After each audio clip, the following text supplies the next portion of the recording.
ಮಾನ್ಯ ಅಧ್ಯಕ್ಷರೇ, ಉತ್ತರ ಕರ್ನಾಟಕದ ಬಗ್ಗೆ ಚರ್ಚೆ ಶುರು ಮಾಡೋಕ್ಕಿಂತ ಮೊದಲು ತಮ್ಮ ಗಮನವನ್ನು ಸೆಳೆಯಲಿಕ್ಕೆ ಇಚ್ಛೆ ಪಡ್ತೇನೆ. 12 ಜನ ಮಂತ್ರಿಗಳಿಗೆ ಇವತ್ತು ಇಲ್ಲಿ ಕಾಯಂ ಆಗಿ ಇರಬೇಕಂತೇಳಿ ನೀವು ಪಟ್ಟಿಯನ್ನು ಕೊಟ್ಟಿದ್ದೀರಿ. ಈ 12 ಜನದ ಪಟ್ಟಿ ಏನಿದೆ ಇದರಲ್ಲಿ ಕೇವಲ 3 ಜನ ಮಾತ್ರ ಇಲ್ಲದಾರ, 9 ಜನ ಮಂತ್ರಿಗಳು ಇಲ್ಲ. ಅಧಿಕಾರಿಗಳಂತೂ ಪೂರ್ತಿ ಖಾಲಿ ನೋಡ್ರಿ. ಅಲ್ಲ, ಅಧಿಕಾರಿಗಳು ಪೂರ್ತಿ ಖಾಲಿ, ಯಾರು ಮಂತ್ರಿಗಳು ಇಲ್ಲ, ಈಗ ಬರ್ತಾರೆ ನೆಕ್ಸ್ಟ್ ಅಧಿಕಾರಿಗಳು ಇಲ್ಲ ಅಂತಂದ್ರ ಹೆಂಗ? ಯಾರದಾರ ನೋಡ್ರಿ, ಡ್ಯೂಟಿ ಮೇಲೆ ಇದ್ದಂತ ಲಿಸ್ಟ್ ನ ಹೇಳ್ತೇನೆ. ಈಗ ಜನ ಇದೀವಿ, ಮಾತಾಡಿ. ಮಾನ್ಯ ಅಧ್ಯಕ್ಷರೇ, 13ನೇ ಅಧಿವೇಶನ ನಮ್ಮ ಬೆಳಗಾವಿಯಲ್ಲಿ ನಡೀತಾ ಇದೆ.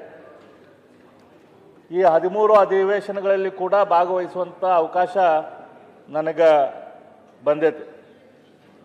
ಪ್ರತಿಯೊಂದು ಬಾರಿ ಬೆಳಗಾಂದಲ್ಲಿ, ಉತ್ತರ ಕರ್ನಾಟಕದಲ್ಲಿ ಅಧಿವೇಶನ ಆದಾಗ ಕಿತ್ತೂರು ಕರ್ನಾಟಕದ ಜನ,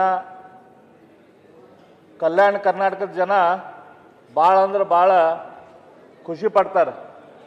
ಬೆಳಗಾಂದಲ್ಲಿ, ಉತ್ತರ ಕರ್ನಾಟಕದಲ್ಲಿ ಅಧಿವೇಶನ ಆಗ್ತಾ ಇದೆ, ಏನೋ ನಮ್ಮ ಭಾಗ್ಯದ ಬಾಗಿಲು ತೆಗೆದು ಬಿಡ್ತೈತಿ, ಭರವಸೆಗಳ ಮಹಾಪೂರ ಏನಿತ್ತು ಅದೆಲ್ಲ ಈಡೇರ್ತೈತಿ, ನಮ್ದೆಲ್ಲ ಕಷ್ಟ ನಷ್ಟ ದುಃಖ ಎಲ್ಲ ತೀರ್ತಾವೇನೋ ಅಂಥೇಳಿ ಭಾಳ ಸಂತೋಷ ಪಡ್ತಾರೆ. ಇಡೀ ರಾಜ್ಯದಿಂದ ಎಲ್ಲ ಕಡೆ MLAಗಳು ಬರ್ತಾರೆ, ಇಡೀ ರಾಜ್ಯದಿಂದ ಜನಪ್ರತಿನಿಧಿಗಳು ಇಲ್ಲಿರ್ತಾರೆ, ಅಧಿಕಾರಿಗಳು ಇರ್ತಾರೆ, ನಮ್ಮ ಪತ್ರಿಕಾ ಮಿತ್ರರು ಕೂಡ ಇರ್ತಾರೆ. ಇವರೆಲ್ಲರೂ ಕೂಡಿ ಉತ್ತರ ಕರ್ನಾಟಕಕ್ಕೆ ಒಳ್ಳೇದೇನೋ ಮಾಡ್ತಾರೋ ಅಂಥೇಳಿ ಕಾಯ್ತಾರೆ, ಖುಷಿ ಪಡ್ತಾರೆ. ಅದೇ ರೀತಿ ನಮ್ಮ ಪತ್ರಿಕಾ ಮಿತ್ರರು ಕೂಡ ಈ ಪ್ರತಿಯೊಂದು ಅಧಿವೇಶನ ಶುರು ಆಗೋಕ್ಕಿಂತ ಮೊದಲು ನೀವು ಇಲ್ಲಿ ಬಂದು ಹೋಗಿದ್ದು ಕೂಡ ಒಂದು ದೊಡ್ಡ ಸುದ್ದಿಯನ್ನು ಮಾಡಿ ನಮ್ಮ ಸ್ಪೀಕರ್ ಅವರು ಯಾವ ರೀತಿ ಇದಕ್ಕೆ ಕಾಳಜಿ ತೊಗೊಂಡು ಮಾಡ್ತಿದ್ದಾರಂತ ಅದೂ ವಿಷಯನ ಕೂಡ ಎಲ್ಲರಿಗೂ ಹೇಳಿಕೊಡ್ತಾರೆ. ಹಾಗಾಗಿ ಜನರ ಅಪೇಕ್ಷೆ ಏರ್ತಾ ಹೋಗ್ತೈತಿ. ನಾನು ಮೊನ್ನೆ ನೋಡ್ತಾ ಇದ್ದೆ 8ನೇ ತಾರೀಕಿನ ಪೇಪರ್ ಹೆಡ್ಲೈನ್ಸು, ಉತ್ತರದ ಪ್ರಶ್ನೆಗಳಿಗೆ ಅಧಿವೇಶನ ಅಂತೆ ಕನ್ನಡಪ್ರಭದಲ್ಲಿ ದೊಡ್ಡ ಹೆಡ್ಡಿಂಗ್. ಉತ್ತರದ ಕರ್ನಾಟಕದ ಏನು ಪ್ರಶ್ನೆಗಳಿದಾವಲ್ಲ ಅದಕ್ಕಾಗಿನ ಅಧಿವೇಶನ ಐತಿ, ಇದಕ್ಕೊಂದು ಉತ್ತರ ಸಿಗ್ತೈತಿ ಅಂತೇಳಿ. ಉತ್ತರ ಕಲ್ಯಾಣದ ನಿರೀಕ್ಷೆ ಅಂತೆ ಸಂಯುಕ್ತ ಕರ್ನಾಟಕದಲ್ಲಿ ಹೇಳಿದ್ರು. ಉತ್ತರದ ಕಲ್ಯಾಣ ಏನಾಗಬೇಕಾಯಿತು ಅದರದ ನಿರೀಕ್ಷೆಯನ್ನು ನಾವು ಇಟ್ಕೊಂಡಿದ್ದೇವೆ ಅಂತ ಹೇಳ್ತಾ ಇದ್ರು. ಉತ್ತರಕ್ಕೆ ವೆಚ್ಚ 31,198 ಕೋಟಿ ಅಂತೇಳಿ, ಅಂದರೆ ಇಲ್ಲಿ ತನಕ 31,198 ಕೋಟಿ ರೂಪಾಯಿ ಏನು 2008ರಿಂದ ಇಲ್ಲಿ ತನಕ ಉತ್ತರ ಭಾಗದಲ್ಲಿ ಖರ್ಚಾಗೈತಿ. ವಿಶೇಷವಾಗಿ ಅದಕ್ಕೆಲ್ಲದಕ್ಕೂ ಉತ್ತರ ಅಂಥೇಳಿ ಪ್ರಜಾವಾಣಿಯಲ್ಲಿ ಬಂದಿತ್ತು. ವಿಜಯ ಕರ್ನಾಟಕ ಮಾತ್ರ ಒಂದು ರೀತಿ ಕ್ವಶನ್ ಮಾರ್ಕ್ ಟೈಪ್ ಮಾಡಿದ್ರು. ಕಿತ್ತೂರು ಕಲ್ಯಾಣ ಸೀಮೆ ನಮ್ಮದೇ ಅಲ್ಲವೇ ಅಂತೇಳಿ ಪ್ರಶ್ನೆ ಹಾಕಿದ್ರು ಅವರು. ಈ ಭಾಗ ನಮ್ದು ಹೌದೋ ಅಲ್ಲೋ, ಕರ್ನಾಟಕದ ಭಾಗ ಹೌದೋ ಅಲ್ಲೋ ಅಂಥೇಳಿ. ಈ ರೀತಿ ಜನರ ಆಸೆ ಆಗಲಿ ಅಪೇಕ್ಷೆ ಆಗಿ ಇದಕ್ಕೆಲ್ಲದಕ್ಕೂ ಪ್ರತಿಬಿಂಬವಾಗಿ ಇವತ್ತು ನಮ್ಮ ಈ ಉತ್ತರ ಕರ್ನಾಟಕದ ಅಧಿವೇಶನ ನಡೀತಾ ಇದೆ. ನಾನು ಕಳೆದ ಕೆಲವು ಅಧಿವೇಶನದಲ್ಲಿ 21 ಭಾಗದಲ್ಲಿ ನಮ್ಮ ಕರ್ನಾಟಕ ಏನು ಹರಿದು ಹಂಚಿ ಹೋಗಿತ್ತು ಅದು ಯಾವ ರೀತಿ ಒಂದು ಅಖಂಡ ಕರ್ನಾಟಕ ಆಯಿತು, ಅದರ ಹಿಂದಿದ್ದಂಥ ಹೋರಾಟ ಏನು, ಅದರ ಹಿಂದಂಥ ಪ್ರಯತ್ನಗಳೇನು, ಆ ಅಖಂಡ ಕರ್ನಾಟಕ ಆದಮೇಲೆ ನಮ್ಮ ಜನರ ಅಪೇಕ್ಷೆ ಏನಿತ್ತು, ನಿರೀಕ್ಷೆ ಏನಿತ್ತು, ಅದ್ರ ಬಗ್ಗೆ ನಾನು ಭಾಳ ವಿವರವಾಗಿ ಮಾತನಾಡಿದ್ದೆ. ನಾನಷ್ಟೇ ಅಲ್ಲ, ಉಳಿದ ನಮ್ಮ ಸದಸ್ಯರು ಕೂಡ ಇದ್ರ ಬಗ್ಗೆ ಭಾಳ ವಿವರವಾಗಿ ಮಾತನಾಡಿದ್ದರು. ಜನರ ನಿರೀಕ್ಷೆಗಳು ಏನದಾವ ಅಧ್ಯಕ್ಷರ? ಕೇವಲ ಉತ್ತರ ಕರ್ನಾಟಕದ ಅಲ್ಲ, ಇಡೀ ಕರ್ನಾಟಕದ ಅಥವಾ ಇಡೀ ಎಲ್ಲ ಕಡೆನೂ ಜನರ ನಿರೀಕ್ಷೆ ಏನಿರ್ತೈತಿ ಸರ್ಕಾರದಿಂದ? ನೀರು ಬೇಕು, ನೀರಾವರಿ ಬೇಕು, ವಿದ್ಯುತ್ ಬೇಕು, ಶಾಲೆ ಕಾಲೇಜುಗಳು ಬೇಕು, ಆಸ್ಪತ್ರೆ ಬೇಕು, ರಸ್ತೆ ಬೇಕು, ಉದ್ಯೋಗ ಬೇಕು, ಒಳ್ಳೆ ಲಾ ಆ್ಯಂಡ್ ಆರ್ಡರ್ ಇರ್ಬೇಕು. ಇದಷ್ಟೇ ಜನರ ಅಪೇಕ್ಷೆ ಇರ್ತೈತಿ. ಈ ಅಪೇಕ್ಷೆಗಳನ್ನು ಸರ್ಕಾರ ಬೇರೆ ಬೇರೆ ರೀತಿಯಿಂದ ಅದನ್ನು ತೀರ್ಸಕ್ಕೆ ಪ್ರಯತ್ನ ಮಾಡ್ತೈತಿ. ಆ ಸರ್ಕಾರ ಮಾಡಿದಂಥ ಪ್ರಯತ್ನಕ್ಕೆ ತನ್ನದೇ ಆದ ಒಂದು ಮಾನದಂಡವನ್ನು ಕೂಡ ಅದು ಇಟ್ಕೊಂಡೈತಿ ಮೆಜರ್ಮೆಂಟ್ ಮಾಡಕ್ಕೆ. ಅದೇ ರೀತಿ ನಮ್ಮ ಎಕನಾಮಿಸ್ಟ್ಗಳಾಗಲಿ, ನಮ್ಮ ಬೇರೆ ಬೇರೆ ವಿದ್ವಾಂಸರು ಅದಕ್ಕೊಂದು ಮಾನದಂಡ ಮಾಡಿದ್ದಾರೆ. ಏನು ಮಾನದಂಡ ಐತಿ? ನಮ್ಮ GDP ಏನೈತಿ, ಪರ್ ಕ್ಯಾಪಿಟಾ ಇನ್ಕಮ್ಮು ಅಂದರೆ ಪ್ರತಿಯೊಬ್ಬರ ವೈಯಕ್ತಿಕ ಉತ್ಪನ್ನ ಏನೈತಿ, ಪ್ರತಿಯೊಂದು ಮನೆಯಲ್ಲಿ ಯಾವ ಮನೆಯಲ್ಲಿ ಎಷ್ಟು ಟಾಯ್ಲೆಟ್ಗಳಿದಾವೆ, ಎಲೆಕ್ಟ್ರಿಸಿಟಿ ಇದ್ದಂಥ ಮನೆಗಳು ಎಷ್ಟು, ಪಕ್ಕಾ ಮನೆಗಳೆಷ್ಟು, ಕಚ್ಚಾ ಮನೆಗಳೆಷ್ಟು, ಆ ಮನೆಯಲ್ಲಿ ಅಥವಾ ಆ ಭಾಗದಲ್ಲಿ ಕೃಷಿ ಬಿಟ್ಟು ಬೇರೆ ನೌಕರಿ ಮಾಡುವಂಥ ಜನರು ಎಷ್ಟಿದ್ದಾರೆ, ಗಂಡು ಮಕ್ಕಳ ವಿದ್ಯಾಭ್ಯಾಸ ಎಷ್ಟೈತಿ, ಹೆಣ್ಣು ಮಕ್ಕಳ ವಿದ್ಯಾಭ್ಯಾಸ ಎಷ್ಟೈತಿ, ಎಷ್ಟು ಮಕ್ಕಳು ಸ್ಕೂಲಿಗೆ ಜಾಯ್ನ್ ಆಗ್ತಾರೆ, ಎಷ್ಟು ಮಕ್ಕಳು ಮಿಡ್ಲ್ ಸ್ಕೂಲಿಗೆ ಹೋಗ್ತಾರೆ, ಎಷ್ಟು ಮಕ್ಕಳು ಹೈಸ್ಕೂಲಿಗೆ ಹೋಗ್ತಾರೆ, ಅದರಲ್ಲಿ ಎಷ್ಟು ಮಕ್ಕಳು ಕಾಲೇಜಿಗೆ ಹೋಗ್ತಾರೆ, 5 ವರ್ಷದಕ್ಕಿಂತ ಕಡಿಮೆ ಇರುವಂಥ ಮಕ್ಕಳಲ್ಲಿ ರಕ್ತಹೀನತೆ ಇರುವಂಥವ್ರು ಎಷ್ಟು ಅದಾರ, 50 ವರ್ಷ ಇರೋಕ್ಕಿಂತ ಕಡಿಮೆ ಹೆಣ್ಮಕ್ಳಲ್ಲಿ ರಕ್ತಹೀನತೆ ಏನೈತಿ, ಈ ರೀತಿ ಬೇರೆ ಬೇರೆ ಅಂಕಿ ಅಂಶಗಳ ಮೇಲೆ ಆ ಭಾಗ ಮುಂದುವರೆದೈತೋ ಇಲ್ಲೋ ಅನ್ನುವಂಥ ಮಾನದಂಡ ಸರ್ಕಾರ ನಿರ್ಧಾರ ಮಾಡ್ತೈತಿ. ನಮ್ಮ ಕರ್ನಾಟಕ ಸರ್ಕಾರ ತಂದಂಥ ಇದೇನೋ ಒಂದು ರಿಪೋರ್ಟ್ ಐತಿ. ಅದ್ರ ಪ್ರಕಾರ ಇಲ್ಲಿ ಮಾನ್ಯ ನಮ್ಮ ಮಂತ್ರಿಗಳು ಪ್ರಿಯಾಂಕ ಖರ್ಗೆ ಅವರು ಕೂಡ ಇದ್ದಾರೆ. ಈ ನಮ್ಮ ಓವರಾಲ್ ಮಲ್ಟಿ ಡೈಮೆನ್ಷನಲ್ ಇಂಡೆಕ್ಸ್ ಅಂದ್ರೆ ನಾ ಈಗ ಏನೇನು ಹೇಳಿದೆ ಇದು ಮತ್ತು ಬೇರೆ ಎಲ್ಲ ಸಂಖ್ಯೆಗಳನ್ನು ನೋಡಿ ಮಲ್ಟಿ ಡೈಮೆನ್ಷನಲ್ ಇಂಡೆಕ್ಸ್ ಅಂತ ಹೇಳಿ ಮಾಡ್ತಾರೆ.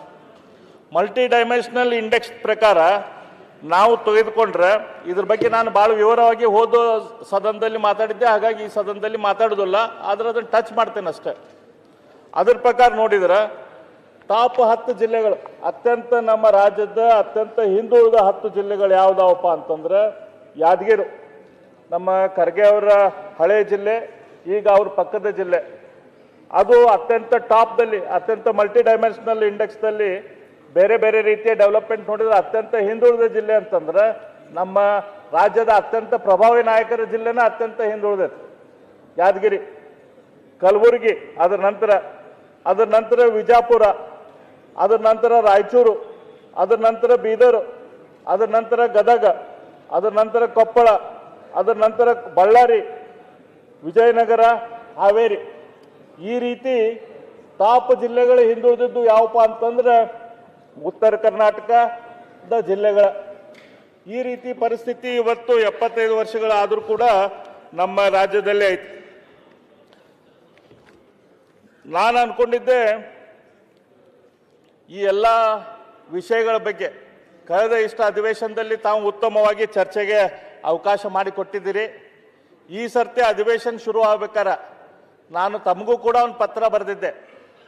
ಈ ಅಧಿವೇಶನ ಶುರು ಆಗೋಕ್ಕಿಂತ ಮೊದಲು ಕಳೆದ ಅಧಿವೇಶನದಲ್ಲಿ ಸರ್ಕಾರ ಏನು ಪ್ರಾಮಿಸ್ ಮಾಡೈತೆ, ಇಲ್ಲೇನೇನು ವಿಷಯಗಳ ಚರ್ಚೆ ಅದು, ಆ ಚರ್ಚೆಗಳ ಮೂಲಕ ಏನು ಸೊಲ್ಯೂಷನ್ ಕೊಡ್ತೇವೆ ಅಂತೇಳಿ ಸರ್ಕಾರ ಏನು ಪ್ರಾಮಿಸ್ ಮಾಡಿತ್ತು ಅದ್ರದ್ದೊಂದು ಪಟ್ಟಿ ಮಾಡ್ರಿ, ಅದ್ರ ಪಟ್ಟಿ ಜನರಿಗೆ ಕೊಡ್ರಿ, ಅದ್ರ ಪಟ್ಟಿ ಸದಸ್ಯರಿಗೆ ಕೊಡ್ರಿ.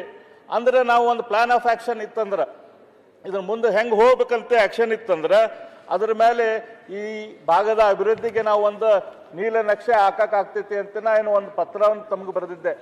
ಆದ್ರೆ ನನಗೆ ನಿರಾಶೆ ಆಗಿದೆ ಅಧ್ಯಕ್ಷರೇ, ಸರ್ಕಾರದಿಂದ ಯಾವುದೇ ರೀತಿಯ ಪಟ್ಟಿ ಬಂದಿಲ್ಲ. ಇಲ್ಲೇನು ನಾವು ತಾಸುಗಟ್ಟಲೆ ದಿನಗಟ್ಟಲೆ ಇಲ್ಲೇನು ಅಧಿವೇಶನ ಮಾಡಿದ್ದೇವೆ 13 ವರ್ಷದಲ್ಲಿ, ಇದರಲ್ಲಿ ಏನೇನು ವಿಷಯಗಳು ಚರ್ಚೆ ಆದವು ಅಂತ ಒಂದು ಕನ್ಸಾಲಿಡೇಟೆಡ್ ಲಿಸ್ಟ್ ಮಾಡಬೇಕು, ಇದಕ್ಕೇನು ಪ್ಲಾನ್ ಆಫ್ ಆ್ಯಕ್ಷನ್ ಬೇಕು ಅದನ್ನು ಮಾಡಬೇಕು. ಇದು ಯಾವುದು ಕೆಲಸ ಕೂಡ ಸರ್ಕಾರದಿಂದ ಆಗಿಲ್ಲ. ಅಟ್ಲೀಸ್ಟ್ ಮುಂದಿನ ಸರ್ತೆ ಕೂಡ ಮುಂದಿನ ಬಾರಿ ಅಟ್ಲೀಸ್ಟು ಈ ರೀತಿಯ ಒಂದು ಲಿಸ್ಟ್ ಆಗಲಿ ಅಂಥೇಳಿ ನಾನು ತಮ್ಮ ಮೂಲಕ ಸರ್ಕಾರಕ್ಕೆ ವಿನಂತಿ ಮಾಡ್ತೇನೆ. ಹೀಗಾಗಿ ನಾನು ಎಲ್ಲಿಂದ ಶುರು ಮಾಡಬೇಕು ಡಿಸ್ಕಷನ್ ಅಂಥೇಳಿ ವಿಚಾರ ಮಾಡ್ತಾ ಇದ್ದೆ.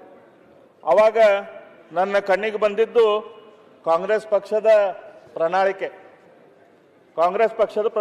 ಪ್ರಣಾಳಿಕೆ ಸರ್ವ ಜನಾಂಗದ ಶಾಂತಿಯ ತೋಟ, ಇದುವೇ ಕಾಂಗ್ರೆಸ್ ಬದ್ಧತೆ ಅಂಥೇಳಿ ಕಾಂಗ್ರೆಸ್ಸಿನ ಒಂದು ಪ್ರಣಾಳಿಕೆ ನಾನು ತೊಗೊಂಡು ಓದಿದೆ. ಹೋಗ್ಲಿಪ್ಪ, ನಾವೆಲ್ಲ ಹೇಳಿದ್ದು ಸರ್ಕಾರದ ಗಮನಕ್ಕೆ ಬಂದಿರಕ್ಕಿಲ್ಲ. ಕಾಂಗ್ರೆಸ್ ಪಕ್ಷನ ಏನು ಪ್ರಣಾಳಿಕೆಯಲ್ಲಿ ಹೇಳಿದೆ, ಏನು ಮಾಡ್ತೇವೆ ಅಂತ ಹೇಳಿದಾರ, ಅದ್ರ ಪ್ರಕಾರ ಏನೇನಾಗಿದೆ ಏನೇನಾಗಿಲ್ಲ ಅಂಥೇಳಿ ನಾನು ಸ್ವಲ್ಪ ಕಣ್ಣು ಹಾಯಿಸಿದೆ. ನಾನು ಇದ್ರ ಬಗ್ಗೆ ಭಾಳ ವಿವರವಾಗಿ ಏನೋ ಮಾತಾಡಕ್ಕೆ ಹೋಗೋದಿಲ್ಲ, ಆದ್ರೆ ಏನು ಪ್ರಮುಖ ವಿಷಯಗಳೇನದಾವಲ್ಲ ಅದ್ರ ಬಗ್ಗೆ ನಾನು ಮಾತಾಡ್ತೇನೆ. ಇದರಲ್ಲಿ ಪ್ರಮುಖ ಅಂತಂದ್ರೆ ನಮ್ಮ ಉತ್ತರ ಕರ್ನಾಟಕದ ಪ್ರಶ್ನೆ ಬಂದಾಗ ನಾವೆಲ್ಲರೂ ಧ್ವನಿ ಎತ್ತೋದಂತಂದ್ರೆ ಕೃಷ್ಣೆಯ ಬಗ್ಗೆ ಅಂತಂದ್ರೆ ಇಲ್ಲೇ ನೀರಾವರಿಯ ಬಗ್ಗೆ. ನಿಮ್ಮ ಕಾಂಗ್ರೆಸ್ಸಿನ ಈ ಪ್ರಣಾಳಿಕೆಯಲ್ಲಿ ಏನು ಕೊಟ್ಟಿದ್ದಾರೆ ಅಧ್ಯಕ್ಷರೇ, ಮುಂದಿನ 5 ವರ್ಷಗಳಲ್ಲಿ ನೀರಾವರಿಗಾಗಿ 150 ಲಕ್ಷ ಕೋಟಿ ವಿನಿಯೋಗ. ಕಾಂಗ್ರೆಸ್ ನಡೆಗೆ ಕೃಷ್ಣಾ ಕಡೆಗೆ ಅಂಥೇಳಿ ಹೊಸಪೇಟೆಯಿಂದ ಕೂಡಲ ಸಂಗಮ್ ತನಕ ಮೊನ್ನೆ ಮಾನ್ಯ ಮುಖ್ಯಮಂತ್ರಿಗಳು ಸಿದ್ದರಾಮಯ್ಯನವರು ಅವಾಗ ಪಾದಯಾತ್ರೆ ಮಾಡಿದರು. ಎಲ್ಲ ಕಾಂಗ್ರೆಸ್ಸಿನ ನಾಯಕರು ಅದರಲ್ಲಿ ಜೊತೆ ಇದ್ದರು.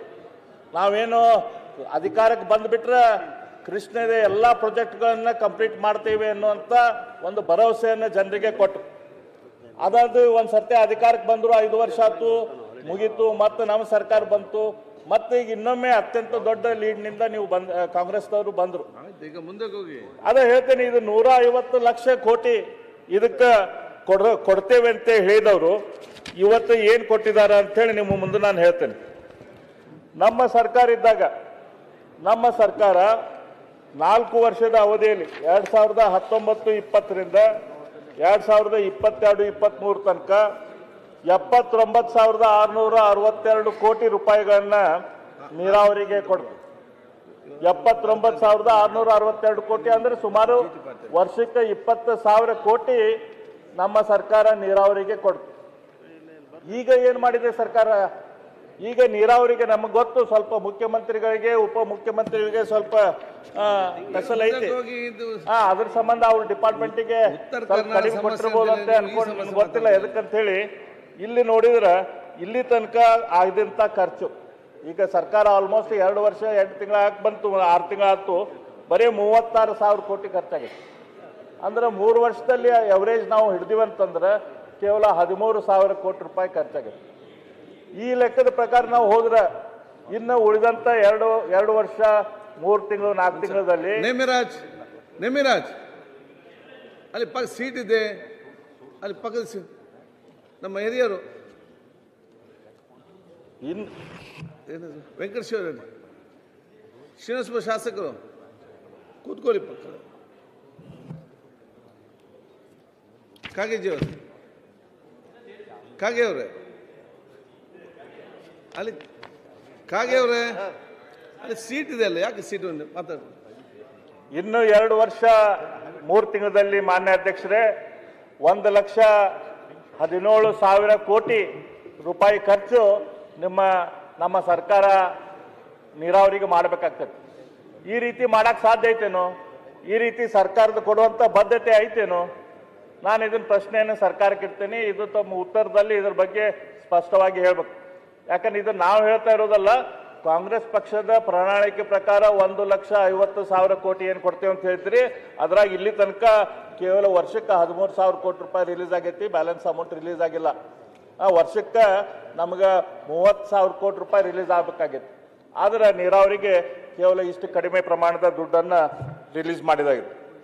ಇವತ್ತು ಕೃಷ್ಣೆಯ ಬಗ್ಗೆ ಅದನ್ನ 524 ಮೀಟರ್ ಏರಿಸ್ಬೇಕಂತಂದ್ರೆ ನಾವು ಮಾಡ್ಬೇಕಂತಂದ್ರೆ ಈಗ ಆಲ್ರೆಡಿ ನಮ್ಮ ಇಂಜಿನಿಯರ್ಸ್ ಮಾಡಿದ ಪ್ರಕಾರ ಆ ಗೇಟ್ಗಳನ್ನು ಬರೋಬ್ಬರಿ 519ರಿಂದ 524 ಮಾಡಕ್ಕೆ ಒಂದು 6 ತಿಂಗಳ ಟೈಮ್ ಭಾಳ ಅಂದ್ರೆ ಸಾಕು, ಅದಕ್ಕಿಂತ ಹೆಚ್ಚು ಬೇಕಾಗೋದಿಲ್ಲ. ಆ ಗೇಟನ್ನು ಕರೆಕ್ಷನ್ ಮಾಡಿ ಒಮ್ಮೆಲ್ಗೆ 524 ಮೀಟರ್ದು ನೀರು ನಿಲ್ಸಕ್ಕೆ ಸಾಧ್ಯ ಆಕೈತಿ. ಆದರೆ ಇನ್ನೂ ತನಕ ಯಾಕಾಗಿಲ್ಲ ಅಂತಂದ್ರೆ ಹಿಂದೆ ಪ್ರಾಧಿಕಾರದ ಆದೇಶ ಏನು ಬಂತು, ಅದ್ರ ಮೇಲೆ ಬೇರೆ ಬೇರೆ ಸರ್ಕಾರಗಳು ಕೋರ್ಟಿಗೆ ಹೋಗಿದಾವೆ. ಮಹಾರಾಷ್ಟ್ರ ಸರ್ಕಾರ ಇದ್ರ ಮೇಲೆ ಆರ್ಗ್ಯುಮೆಂಟ್ ಮಾಡೈತಿ, ಕರ್ನಾಟಕ ಸರ್ಕಾರ ಆರ್ಗ್ಯುಮೆಂಟ್ ಮಾಡೈತಿ, ತೆಲಂಗಾಣ ಸರ್ಕಾರ ಆರ್ಗ್ಯುಮೆಂಟ್ ಮಾಡೈತಿ, ಇನ್ನೊಂದು ಆಂಧ್ರ ಸರ್ಕಾರದ ಒಂದು ಆರ್ಡರ್ ಆಗಬೇಕಾಯ್ತು. ಈ ಆಂಧ್ರ ಸರ್ಕಾರದ ಆರ್ಗ್ಯುಮೆಂಟ್ ಆಯ್ತಂದ್ರೆ ಸುಪ್ರೀಂ ಕೋರ್ಟು ಆರ್ಡರ್ ಕೊಡ್ತೈತಿ. ಅದು ಕೊಟ್ಟ ಕೂಡ ನಾವು ಅಷ್ಟೊತ್ತಿಗೆ ನಾವು ತಯಾರಿರ್ಬೇಕಾಗ್ತೈತಿ. ಭೂಮಿಯನ್ನು ನಾವು ತೆಗೆದುಕೊಂಡು ಬಂದು ನಮ್ಮ ಸರ್ಕಾರ ಇದ್ದಾಗ ಏನು ಅಧಿಕಾರ ಹಸ್ತಾಂತರ ನಮ್ಮ ಸರ್ಕಾರ ಬೊಮ್ಮಾಯಿ ಸರ್ಕಾರ ಹಸ್ತಾಂತರ ಮಾಡ್ತು, ಆ ಸಂದರ್ಭದಲ್ಲಿ ಲ್ಯಾಂಡ್ ಅಕ್ವಿಸಿಷನ್ ಆಫೀಸರ್ ಅಕೌಂಟ್ದಾಗ 2,000 ಕೋಟಿ ರೂಪಾಯಿ ಇಟ್ಟು ಹೋಗಿದ್ರು. ಆದ್ರೆ ಅವತ್ತಿನಿಂದ ಇಲ್ಲಿ ತನಕ ಒಂದು ಎಕರೆ ಅಕ್ವಿಸಿಷನ್ ಹೊಸದಾಗಿ ಆಗಿಲ್ಲ. ಮೊನ್ನೆ ಒಂದು ಮೀಟಿಂಗ್ ಮಾಡಿ 40 ಲಕ್ಷ ರೂಪಾಯಿ ಇರಿಗೇಟೆಡ್ ಲ್ಯಾಂಡಿಗೆ, 30 ಲಕ್ಷ ರೂಪಾಯಿ ನಾನ್ ಇರಿಗೇಟೆಡ್ ಲ್ಯಾಂಡಿಗೆ ಕೊಡ್ತೇವಂತೇನು ಹೇಳಿದ್ದಾರೆ. ಅದ್ರ ಬಿಟ್ಟು ಮತ್ತೇನೂ ಆಗಿಲ್ಲ.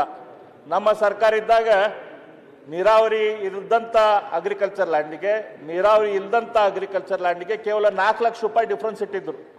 ಆದರೆ ಈ ಸರ್ಕಾರ ಅದನ್ನು 10 ಲಕ್ಷ ರೂಪಾಯಿ ಡಿಫ್ರೆನ್ಸ್ ಮಾಡೈತಿ. ನಾನು ವಿನಂತಿ ಮಾಡ್ಕೊತೇನೆ ಮಾನ್ಯ ನೀರಾವರಿ ಸಚಿವರಿಗೆ, ಅಷ್ಟು ಡಿಫ್ರೆನ್ಸ್ ಕೊಡಬೇಡ್ರಿ. ನೀರಾವರಿ ಇದ್ದಂಥದಕ್ಕೆ ನೀರಾವರಿ ಇಲ್ದಂಥ ಅಗ್ರಿಕಲ್ಚರ್ ಲ್ಯಾಂಡಿಗೆ ಆ ಡಿಫ್ರೆನ್ಸನ್ನು ನೀವು 4 ಲಕ್ಷಕ್ಕೂ 5 ಲಕ್ಷ ರೂಪಾಯಿ ಮಾಡಿರಿ. ಭಾಳ ಡಿಫ್ರೆನ್ಸ್ ಮಾಡಬೇಡ್ರಿ. ಅದ್ರ ಜೊತೆ ಕೆನಲಿಗೆ ಒಂದು ಬೇರೆ ರೇಟ್ ಫಿಕ್ಸ್ ಮಾಡಿರಿ. ಕೆನಲಿಗೆ ಏನು ಅಕ್ವೇಷನ್ ಮಾಡ್ತೀರಿ ಅದು ಕೂಡ ಹಂಗೆ ಮಾಡಬೇಡ್ರಿ. ಅಲ್ಲಿ 2 ರೇಟ್ ಇಡ್ರಿ, ನೀರಾವರಿ ಇಲ್ದಂಥದ್ದು. ಆ ರೀತಿ ಮಾಡಿದರೆ ರೈತರಿಗೆ ಅನ್ಯಾಯ ಆಗೋದಿಲ್ಲ. ಅದ್ರ ಜೊತೆ ಇದು ಆ್ಯಕ್ಚುಲ್ ಅಕ್ವಿಸಿಷನ್ ಕೆಲಸ, ದುಡ್ಡು ಕೊಡುವಂಥ ಕೆಲಸ ಶುರು ಆಗ್ಬೇಕಾಯ್ತು. ಅದು ಶುರು ಆಗಲಿಲ್ಲ ಅಂತಂದ್ರೆ ಕೇವಲ ನಾವು ಮಾತಾಡ್ಕೊಂತ ಕುಂತೀವಂದ್ರೆ ಆ ಕೆಲಸ ಆಗೋದಿಲ್ಲ. ಅದನ್ನು ತಾವು ಕೃಷ್ಣೆ ಬಗ್ಗೆ ಏನು ನಮ್ಮ ನಡೆ ಕೃಷ್ಣೆ ಕಡೆ ಅಂಥದ್ದು ಎಲ್ಲ ಮಾಡಿದ್ದಿರಲ್ಲ, ಅದನ್ನು ತಾವು ಮಾಡಬೇಕಾಗಿ ನಾವು ವಿನಂತಿ ಮಾಡ್ಕೊತೇನೆ. ಅದೇ ರೀತಿ ನೀರಾವರಿ ಬಗ್ಗೆ ಹೇಳಿದರೆ ನಮ್ಮ ಉತ್ತರ ಕರ್ನಾಟಕದಲ್ಲ, ಆದ್ರೆ ಮೇಕೆದಾಟಿನ ಪಿತಾಮಹರ ಇಲ್ಲೇ ಅದಾರ ನಮ್ಮ ಡಿ ಕೆ ಶಿವಕುಮಾರ್ ಅವ್ರು ಸೋನಿಯಾ ಗಾಂಧಿ ಅವ್ರನ್ನ ಕರೆಸಿದ್ರು. ಅದ್ರ ಸಂಬಂಧ ರಾಹುಲ್ ಗಾಂಧಿ ಅವ್ರನ್ನ ಕರೆದು ಪಾದಯಾತ್ರೆ ಮಾಡಿಸಿದ್ರು. ಆಮೇಲೆ ಅದ್ರ ಬಗ್ಗೆ ತಾವು ಹಗಲು ರಾತ್ರಿ ಅಡ್ಡಾಡಿದ್ರು. ಇವತ್ತು ಮೇಕೆದಾಟಿನ ಬಗ್ಗೆ ತಮಿಳುನಾಡಿನ ರಿಟ್ ಪಿಟಿಷನ್ ಏನಿತ್ತು ಅದನ್ನ ಸುಪ್ರೀಂ ಕೋರ್ಟ್ ರಿಜೆಕ್ಟ್ ಮಾಡೈತಿ. ಇವತ್ತು ಮೇಕೆದಾಟಿನ ಕೆಲಸ ಶುರು ಮಾಡ್ಬೋದು. ಮೇಕೆದಾಟಿನ ಬಗ್ಗೆ ಹೋರಾಟ ಮಾಡಿ ಮಾಡಿ ಮಾಡಿ ಓಟನ್ನು ತೆಗೆದುಕೊಂಡಂತ ಕಾಂಗ್ರೆಸ್ ಪಕ್ಷ ಮೇಕೆದಾಟಿನ ಬಗ್ಗೆ ಇನ್ನೂ ತನಕ ಯಾಕೆ ಕೆಲಸ ಶುರು ಮಾಡಿಲ್ಲ ನನಗೆ ಗೊತ್ತಾಗ್ತಾ ಇಲ್ಲ. ಯಾಕಲ್ಲಿ ತಮಿಳುನಾಡಲ್ಲಿ ಇಂಡಿ ಮಿತ್ರರು ಇಂಡಿ ಆಯ್ತು ಇಲ್ಲೋ ಗೊತ್ತಿಲ್ಲ ಅದಾಗ ಅದು ಒಂದು ಅಲಯನ್ಸು, ಅದು ಇಂಡಿ ಅಲಯನ್ಸ್ದವರು ಅವ್ರೇನು ಸಿಟ್ಟಿಗೆ ಹೇಳ್ತಾರಂತೇಳಿ ನಮ್ಮ ಮಂತ್ರಿಗಳು ಇನ್ನೂ ಆ ಕೆಲಸ ಶುರು ಮಾಡಿಲ್ಲೋ ಏನೋ ಗೊತ್ತಿಲ್ಲ. ಅವ್ರಿಗೆ ನಾವು ವಿನಂತಿ ಮಾಡ್ಕೊತೀನಿ, ಬೇಗನೆ ಈ ಕೆಲಸ ಶುರು ಮಾಡ್ರಿ ಅಂತ ಹೇಳಿ. ಆಗ್ತೀರಾ ನೀವು ಚೀಫ್ ಮಿನಿಸ್ಟರ್ ಆಗಬೇಕು ಅಂತಿದ್ದವರು, ಅಪೋಸಿಷನ್ ಲೀಡರ್ ಆಗಬೇಕು ಅಂತಿದ್ದವರು, ನೀವು ಇಷ್ಟು ಎಕ್ಸ್ಪೀರಿಯನ್ಸ್ ಇದೆ, ನಿಮ್ಮ ತಂದೆ ಜೊತೆ MLA ಇದ್ದೆ ನಾನು. ಈಗ ಮೊನ್ನೆ ತಾನೇ ಭಾಳ ಕಷ್ಟಪಟ್ಬಿಟ್ಟು ಏನೋ ಕೋರ್ಟ್ ಅವರು ನಮಗೆ ಜಜ್ಮೆಂಟ್ ಕೊಟ್ಟಿದ್ದಾರೆ. 6 ತಿಂಗಳು ಟೈಮ್ ಕೊಟ್ಟಿದ್ದಾರೆ ನಿಮಗೆ, ಯಾರಿಗೆ? ಸೆಂಟ್ರಲ್ ಗೌರ್ಮೆಂಟ್ಗೆ, CWCಗೆ. ನೀವು ಹೊಸದಾಗಿ ಕ್ಲಿಯರೆನ್ಸ್ ಮಾಡಬೇಕು. ನಮಗೇನು ಇದಕ್ಕೆ ಅವಕಾಶ ಇಲ್ಲ. ನಮಗೆ supreme court involve, it is not A technical committee. ಏನಿದ್ರು ಸರ್ಕಾರನೇ ತೀರ್ಮಾನ ಮಾಡಬೇಕು ಅಂತ ಹೇಳಿದ್ದಾರೆ. ನಾನು ನಿಮ್ಮೆಲ್ಲರೂ ಕೂಡ ನಮ್ರತೆಯಿಂದ ಕೈ ಮುಗಿದು ಕೇಳ್ಕೊಳ್ತೇನೆ. CWC ಎಲ್ಲ ಅರ್ಜಿ ಎತ್ಕೊಂಡೋಗಿ ಹಾಕ್ತೀನಿ. ರಿವೈಸ್ಡ್ DPR ಕೂಡ ಸಲ್ಲಿಸ್ತಾ ಇದ್ದೀನಿ. ನೀವೆಲ್ಲ ಸೇರಿ ನೀವು ಮಾಡಿದ್ರೆ ಆದಷ್ಟು ಜಲ್ದಿ ನಿಮ್ಮನ್ನೆಲ್ಲ ಕರ್ಕೊಂಡೋಗಿ ಭೂಮಿ ಪೂಜೆ ಮಾಡಿ ಪ್ರಾರಂಭ ಮಾಡುವಂಥ ಸಂಕಲ್ಪ ಈ ತಾಯಿ ಕಾವೇರಿ ಕೊಟ್ಟಿದ್ದಾರೆ. ಅದಕ್ಕೆ ನೀವೆಲ್ಲ ಸಹಕಾರ ಕೊಡಬೇಕು. ಇಷ್ಟು ನಯ ವಿನಯ ಅದು ಎಲ್ಲಿಂದ ಬಂತು ಸರ್ ನಿಮ್ಗೆ? ಎಲ್ಲ ನೀವೇ ಕೈ ಮುಗಿದು ಹಿಂಗೆಲ್ಲ ನಯ ವಿನಯ. ಇದೇ DK ಶಿವಕುಮಾರ, ಹೊಸ ಶಿವಕುಮಾರ? ಸರ್ ಮನೆ ಅಧ್ಯಕ್ಷರೇ, ಹೊಸ ರೂಪು DK ಉತ್ತರ ಕನ್ನಡದ ಚರ್ಚೆ ನಮ್ದೇ, ನಾವೇನ್ ಬದಲಾಯಿಸ್ತಿಲ್ಲ. DK ಶಿವಕುಮಾರ್ ಅಂದ್ರೆ ಅದಕ್ಕೊಂದು ಕಲ್ಪನೆ ಇದೆ. ನೀವು ಇಷ್ಟು ನಯ ವಿನಯ ಹೆಂಗೆ ಬಂದ್ಬಿಡುತ್ತೆ ಸರ್? ಅದು ಇದು ಸಡನ್ ಆಗಿ ಅಶ್ವಥ್ ನಿಮಗೆ ಗೊತ್ತಿದೆ, ಅಶ್ವತ್ಥದೊಂದು ಹಾಡಿದೆ, ಕಾಣದ ಕಡಲಿಗೆ ಅಂಬಲಿಸಿದೆ ಮನ ಸೇರಬಲ್ಲನೆ ಒಂದು ದಿನ ಅಂತ ಒಂದು ಒಳ್ಳೆ ಸುಂದರವಾದ ಹಾಡು. DK ಶಿವಕುಮಾರ್ ಅವರೀಗ ಕಾಣುವ ಕುರ್ಚಿಗೆ ಅಂಬಲಿಸಿದೆ ಮನ ಕೂರಬಲ್ಲನೆ ಒಂದು ದಿನ ಅಂತ ಹೊರಟಿದ್ದಾರೆ. ಹಂಗಿರ್ಬೇಕಾದ್ರೆ ಈ ನಯ ವಿನಯ ಶುರಾಯ್ತು ಅಥವಾ ನಿಜವಾಗಿ ನೀರಾವರಿ ಬಗ್ಗೆ ಶುರಾಯ್ತು? ವಿರೋಧ ಪಕ್ಷದ ಬಗ್ಗೆ ಅವರಿಗೆ ನಯ ವಿನಯ ಶುರಾಯ್ತು? ಇಲ್ಲ ಸುನೀಲ್ ಸರ್, ನಿಮ್ಮ ಲೀಡರ್ಶಿಪ್ ಒಪ್ಕೊಂಡಿರೋ ಸರ್ ನಾವು. ನೀವ್ ಹೆಂಗೆ ಕೈ ಮುಗಿದು ಹಿಂಗೆ ನಯ ವಿನಯ ತೋರಿಸ್ಬಿಟ್ರೆ? ಇಲ್ಲ ಸುನೀಲ್ಗೆ ಮಾತ್ರ ಜೀವನದಲ್ಲಿ ಇಮೇಜ್ ಮೇಕ್ ಓವರ್ ಅಂತ, ಮೇಕೆದಾಟಿಗೆ ಮಾತ್ರ ಇದು ಇಮೇಜ್ ಮೇಕ್ ಓವರ್. ಅದಕ್ಕೆ ಒಂದಷ್ಟು ಕನ್ಸಲ್ಟೆಂಟ್ಸು, ಗೈಡೆನ್ಸು ಎಲ್ಲ ಇರ್ತದೆ. ಆ ಒಂದು ಹಾಕೊಂಡಿದ್ದೀರಲ್ಲ, ಅದು ಕೂಡ ಒಂದು ಭಾಗನ ಅದು ಒಂದು ಅಷ್ಟೇ.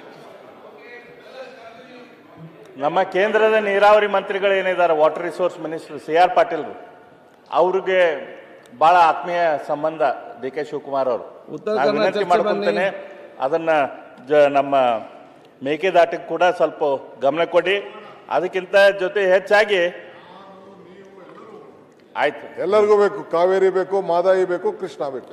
ಆದ್ರೆ ಅದಕ್ಕೆಲ್ಲ ಆಲ್ ಔಟ್ ಪ್ರಾಜೆಕ್ಟ್ ಇನ್ನೇನು ಇವೆಲ್ಲ ಟೆಂಪ್ರರಿ, ನಮ್ಮೆಲ್ಲರಿಗೂ ಬೇಕು. ಅಲ್ಟಿಮೇಟ್ಲಿ ನಾವೆಲ್ಲ ಫೈಟ್ ಮಾಡ್ತಾ ಇರೋದು ಯಾರಿಗೆ? ಜನರಿಗೋಸ್ಕರ. ಎಲ್ಲ ಸೇರಿ ಒಟ್ಟಿಗೆ ಮಾಡೋಣ. ಜತೆಗೂಡುವುದು ಆರಂಭ, ಜತೆಗೂಡಿ ಚರ್ಚಿಸುವುದು ಪ್ರಗತಿ, ಜತೆಗೂಡಿ ಕೆಲಸ ಮಾಡೋದು ಯಶಸ್ಸು. ಆದ್ರೆ ಇದಕ್ಕೆಲ್ಲ ಮೂಲ ಅಂತಂದ್ರೆ ದುಡ್ಡು ಬೇಕಲ್ಲ ಸರ್. ದುಡ್ಡು 1,50,000 ಕೋಟಿ ಕೊಡ್ತೇವೆ ಅಂತೇಳಿ ನೀವೇ ಹೇಳ್ತೀರಿ. ನೀವು ಮಾಡಿದ್ದ ಮಾಡಿ ಪ್ರಣಾಳಿಕೆ, ನಾನು ಅದ್ರ ಬಗ್ಗೆ ಮಾತಾಡ್ತೇನೆ. ನಿಮಿಷ ಆಯ್ತು, ಬೇಗ ಮುಗಿಸ್ಬೇಕು. ಆಯ್ತು ಸರ್. ನಿನ್ನೆ ನಾನು ನೋಡ್ತಾ ಇದ್ದೆ, 2.5 ಗಂಟೆ ನಮ್ಮ ಒಂದ್ ನಿಮಿಷ, ಪ್ರತಿಪಕ್ಷ ನಾಯಕರು ಮುಖ್ಯಮಂತ್ರಿ ನಮ್ಮ ವಿರೋಧ ಪಕ್ಷದ ಧುರೀಣರು ಮಾತಾಡಿದ್ರು. ಅಷ್ಟೇ. ಅದಾದ ಮೇಲೆ ಕೃಷ್ಣಪ್ಪ ಅವ್ರು ಮಾತಾಡಿದರು. ಎಷ್ಟು ಹೊತ್ತು ಮಾತಾಡಿದ್ರು? ಅವರು 30 ನಿಮಿಷ ಮಾತಾಡಿದರು. 1 ಗಂಟೆ ನಮ್ಮ ಶಿವಲಿಂಗೇಗೌಡರು ಮಾತಾಡಿದರು. ವಿಜೇಂದ್ರ ಅವರು ಮಾತಾಡಿದ್ರು. ನಮ್ಮ ಉತ್ತರ ಕರ್ನಾಟಕದವರು ಜೊಲ್ಲೆ ಅವರು ಮಾತಾಡಿದ ಕೇವಲ 17 ನಿಮಿಷ. ಅವರೆಲ್ಲ ನಿಮ್ಮ ವಿಷಯವೇ ಅಲ್ಲ, ನಮ್ಗೆ ಉತ್ತರ ಕರ್ನಾಟಕದವ್ರಿಗೆ ಇಲ್ಲೂ ಕೂಡ ಅನ್ಯಾಯ ಮಾಡಕ್ ಹೋಗ್ಬೇಡ್ರಿ ನೀವು. ಅನ್ಯಾಯ ಇಲ್ಲ, ಬೇಗ ಬೇಗ ಮಾತಾಡಿ. ಈಗ ಪ್ರಶ್ನೆ ಕೇಳಿದಕ್ಕೆ 45 ನಿಮಿಷ ಅದೇನೇ ಚರ್ಚೆ ಇತ್ತಲ್ಲ. ಈಗ ಇದು ವಿಷಯ ಡೈವರ್ಟ್ ಆಗುದು ಬೇಗ ಬೇಗ. ನಾನು ವಿಷಯ ಡೈವರ್ಟ್ ಮಾಡ್ತಾ ಇಲ್ಲ, ಕೇವಲ ಉತ್ತರ ಕರ್ನಾಟಕದ ವಿಷಯಗಳನ್ನ ಮಾತಾಡ್ತಾ ಇದ್ದೇನೆ. ಅದೇ ರೀತಿ ನಮ್ಮ ಹೆಲ್ತ್ ಬಗ್ಗೆ ನಾವು ತಗೊಂಡಿವಿ ಅಂತಂದ್ರೆ, ನಮ್ಮ ಹುಬ್ಬಳ್ಳಿಯಲ್ಲಿ KMC ಇದೆ. KMC ತಮಗೂ ಕೂಡ ಗೊತ್ತು, ತಾವು ಕೂಡ ಅದನ್ನ ಡಿಪಾರ್ಟ್ಮೆಂಟ್ ಮೊದಲ ಹ್ಯಾಂಡಲ್ ಮಾಡಿರಿ ಅಂತ ನಾನು ಅನ್ಕೊಂಡಿದ್ದೇನೆ.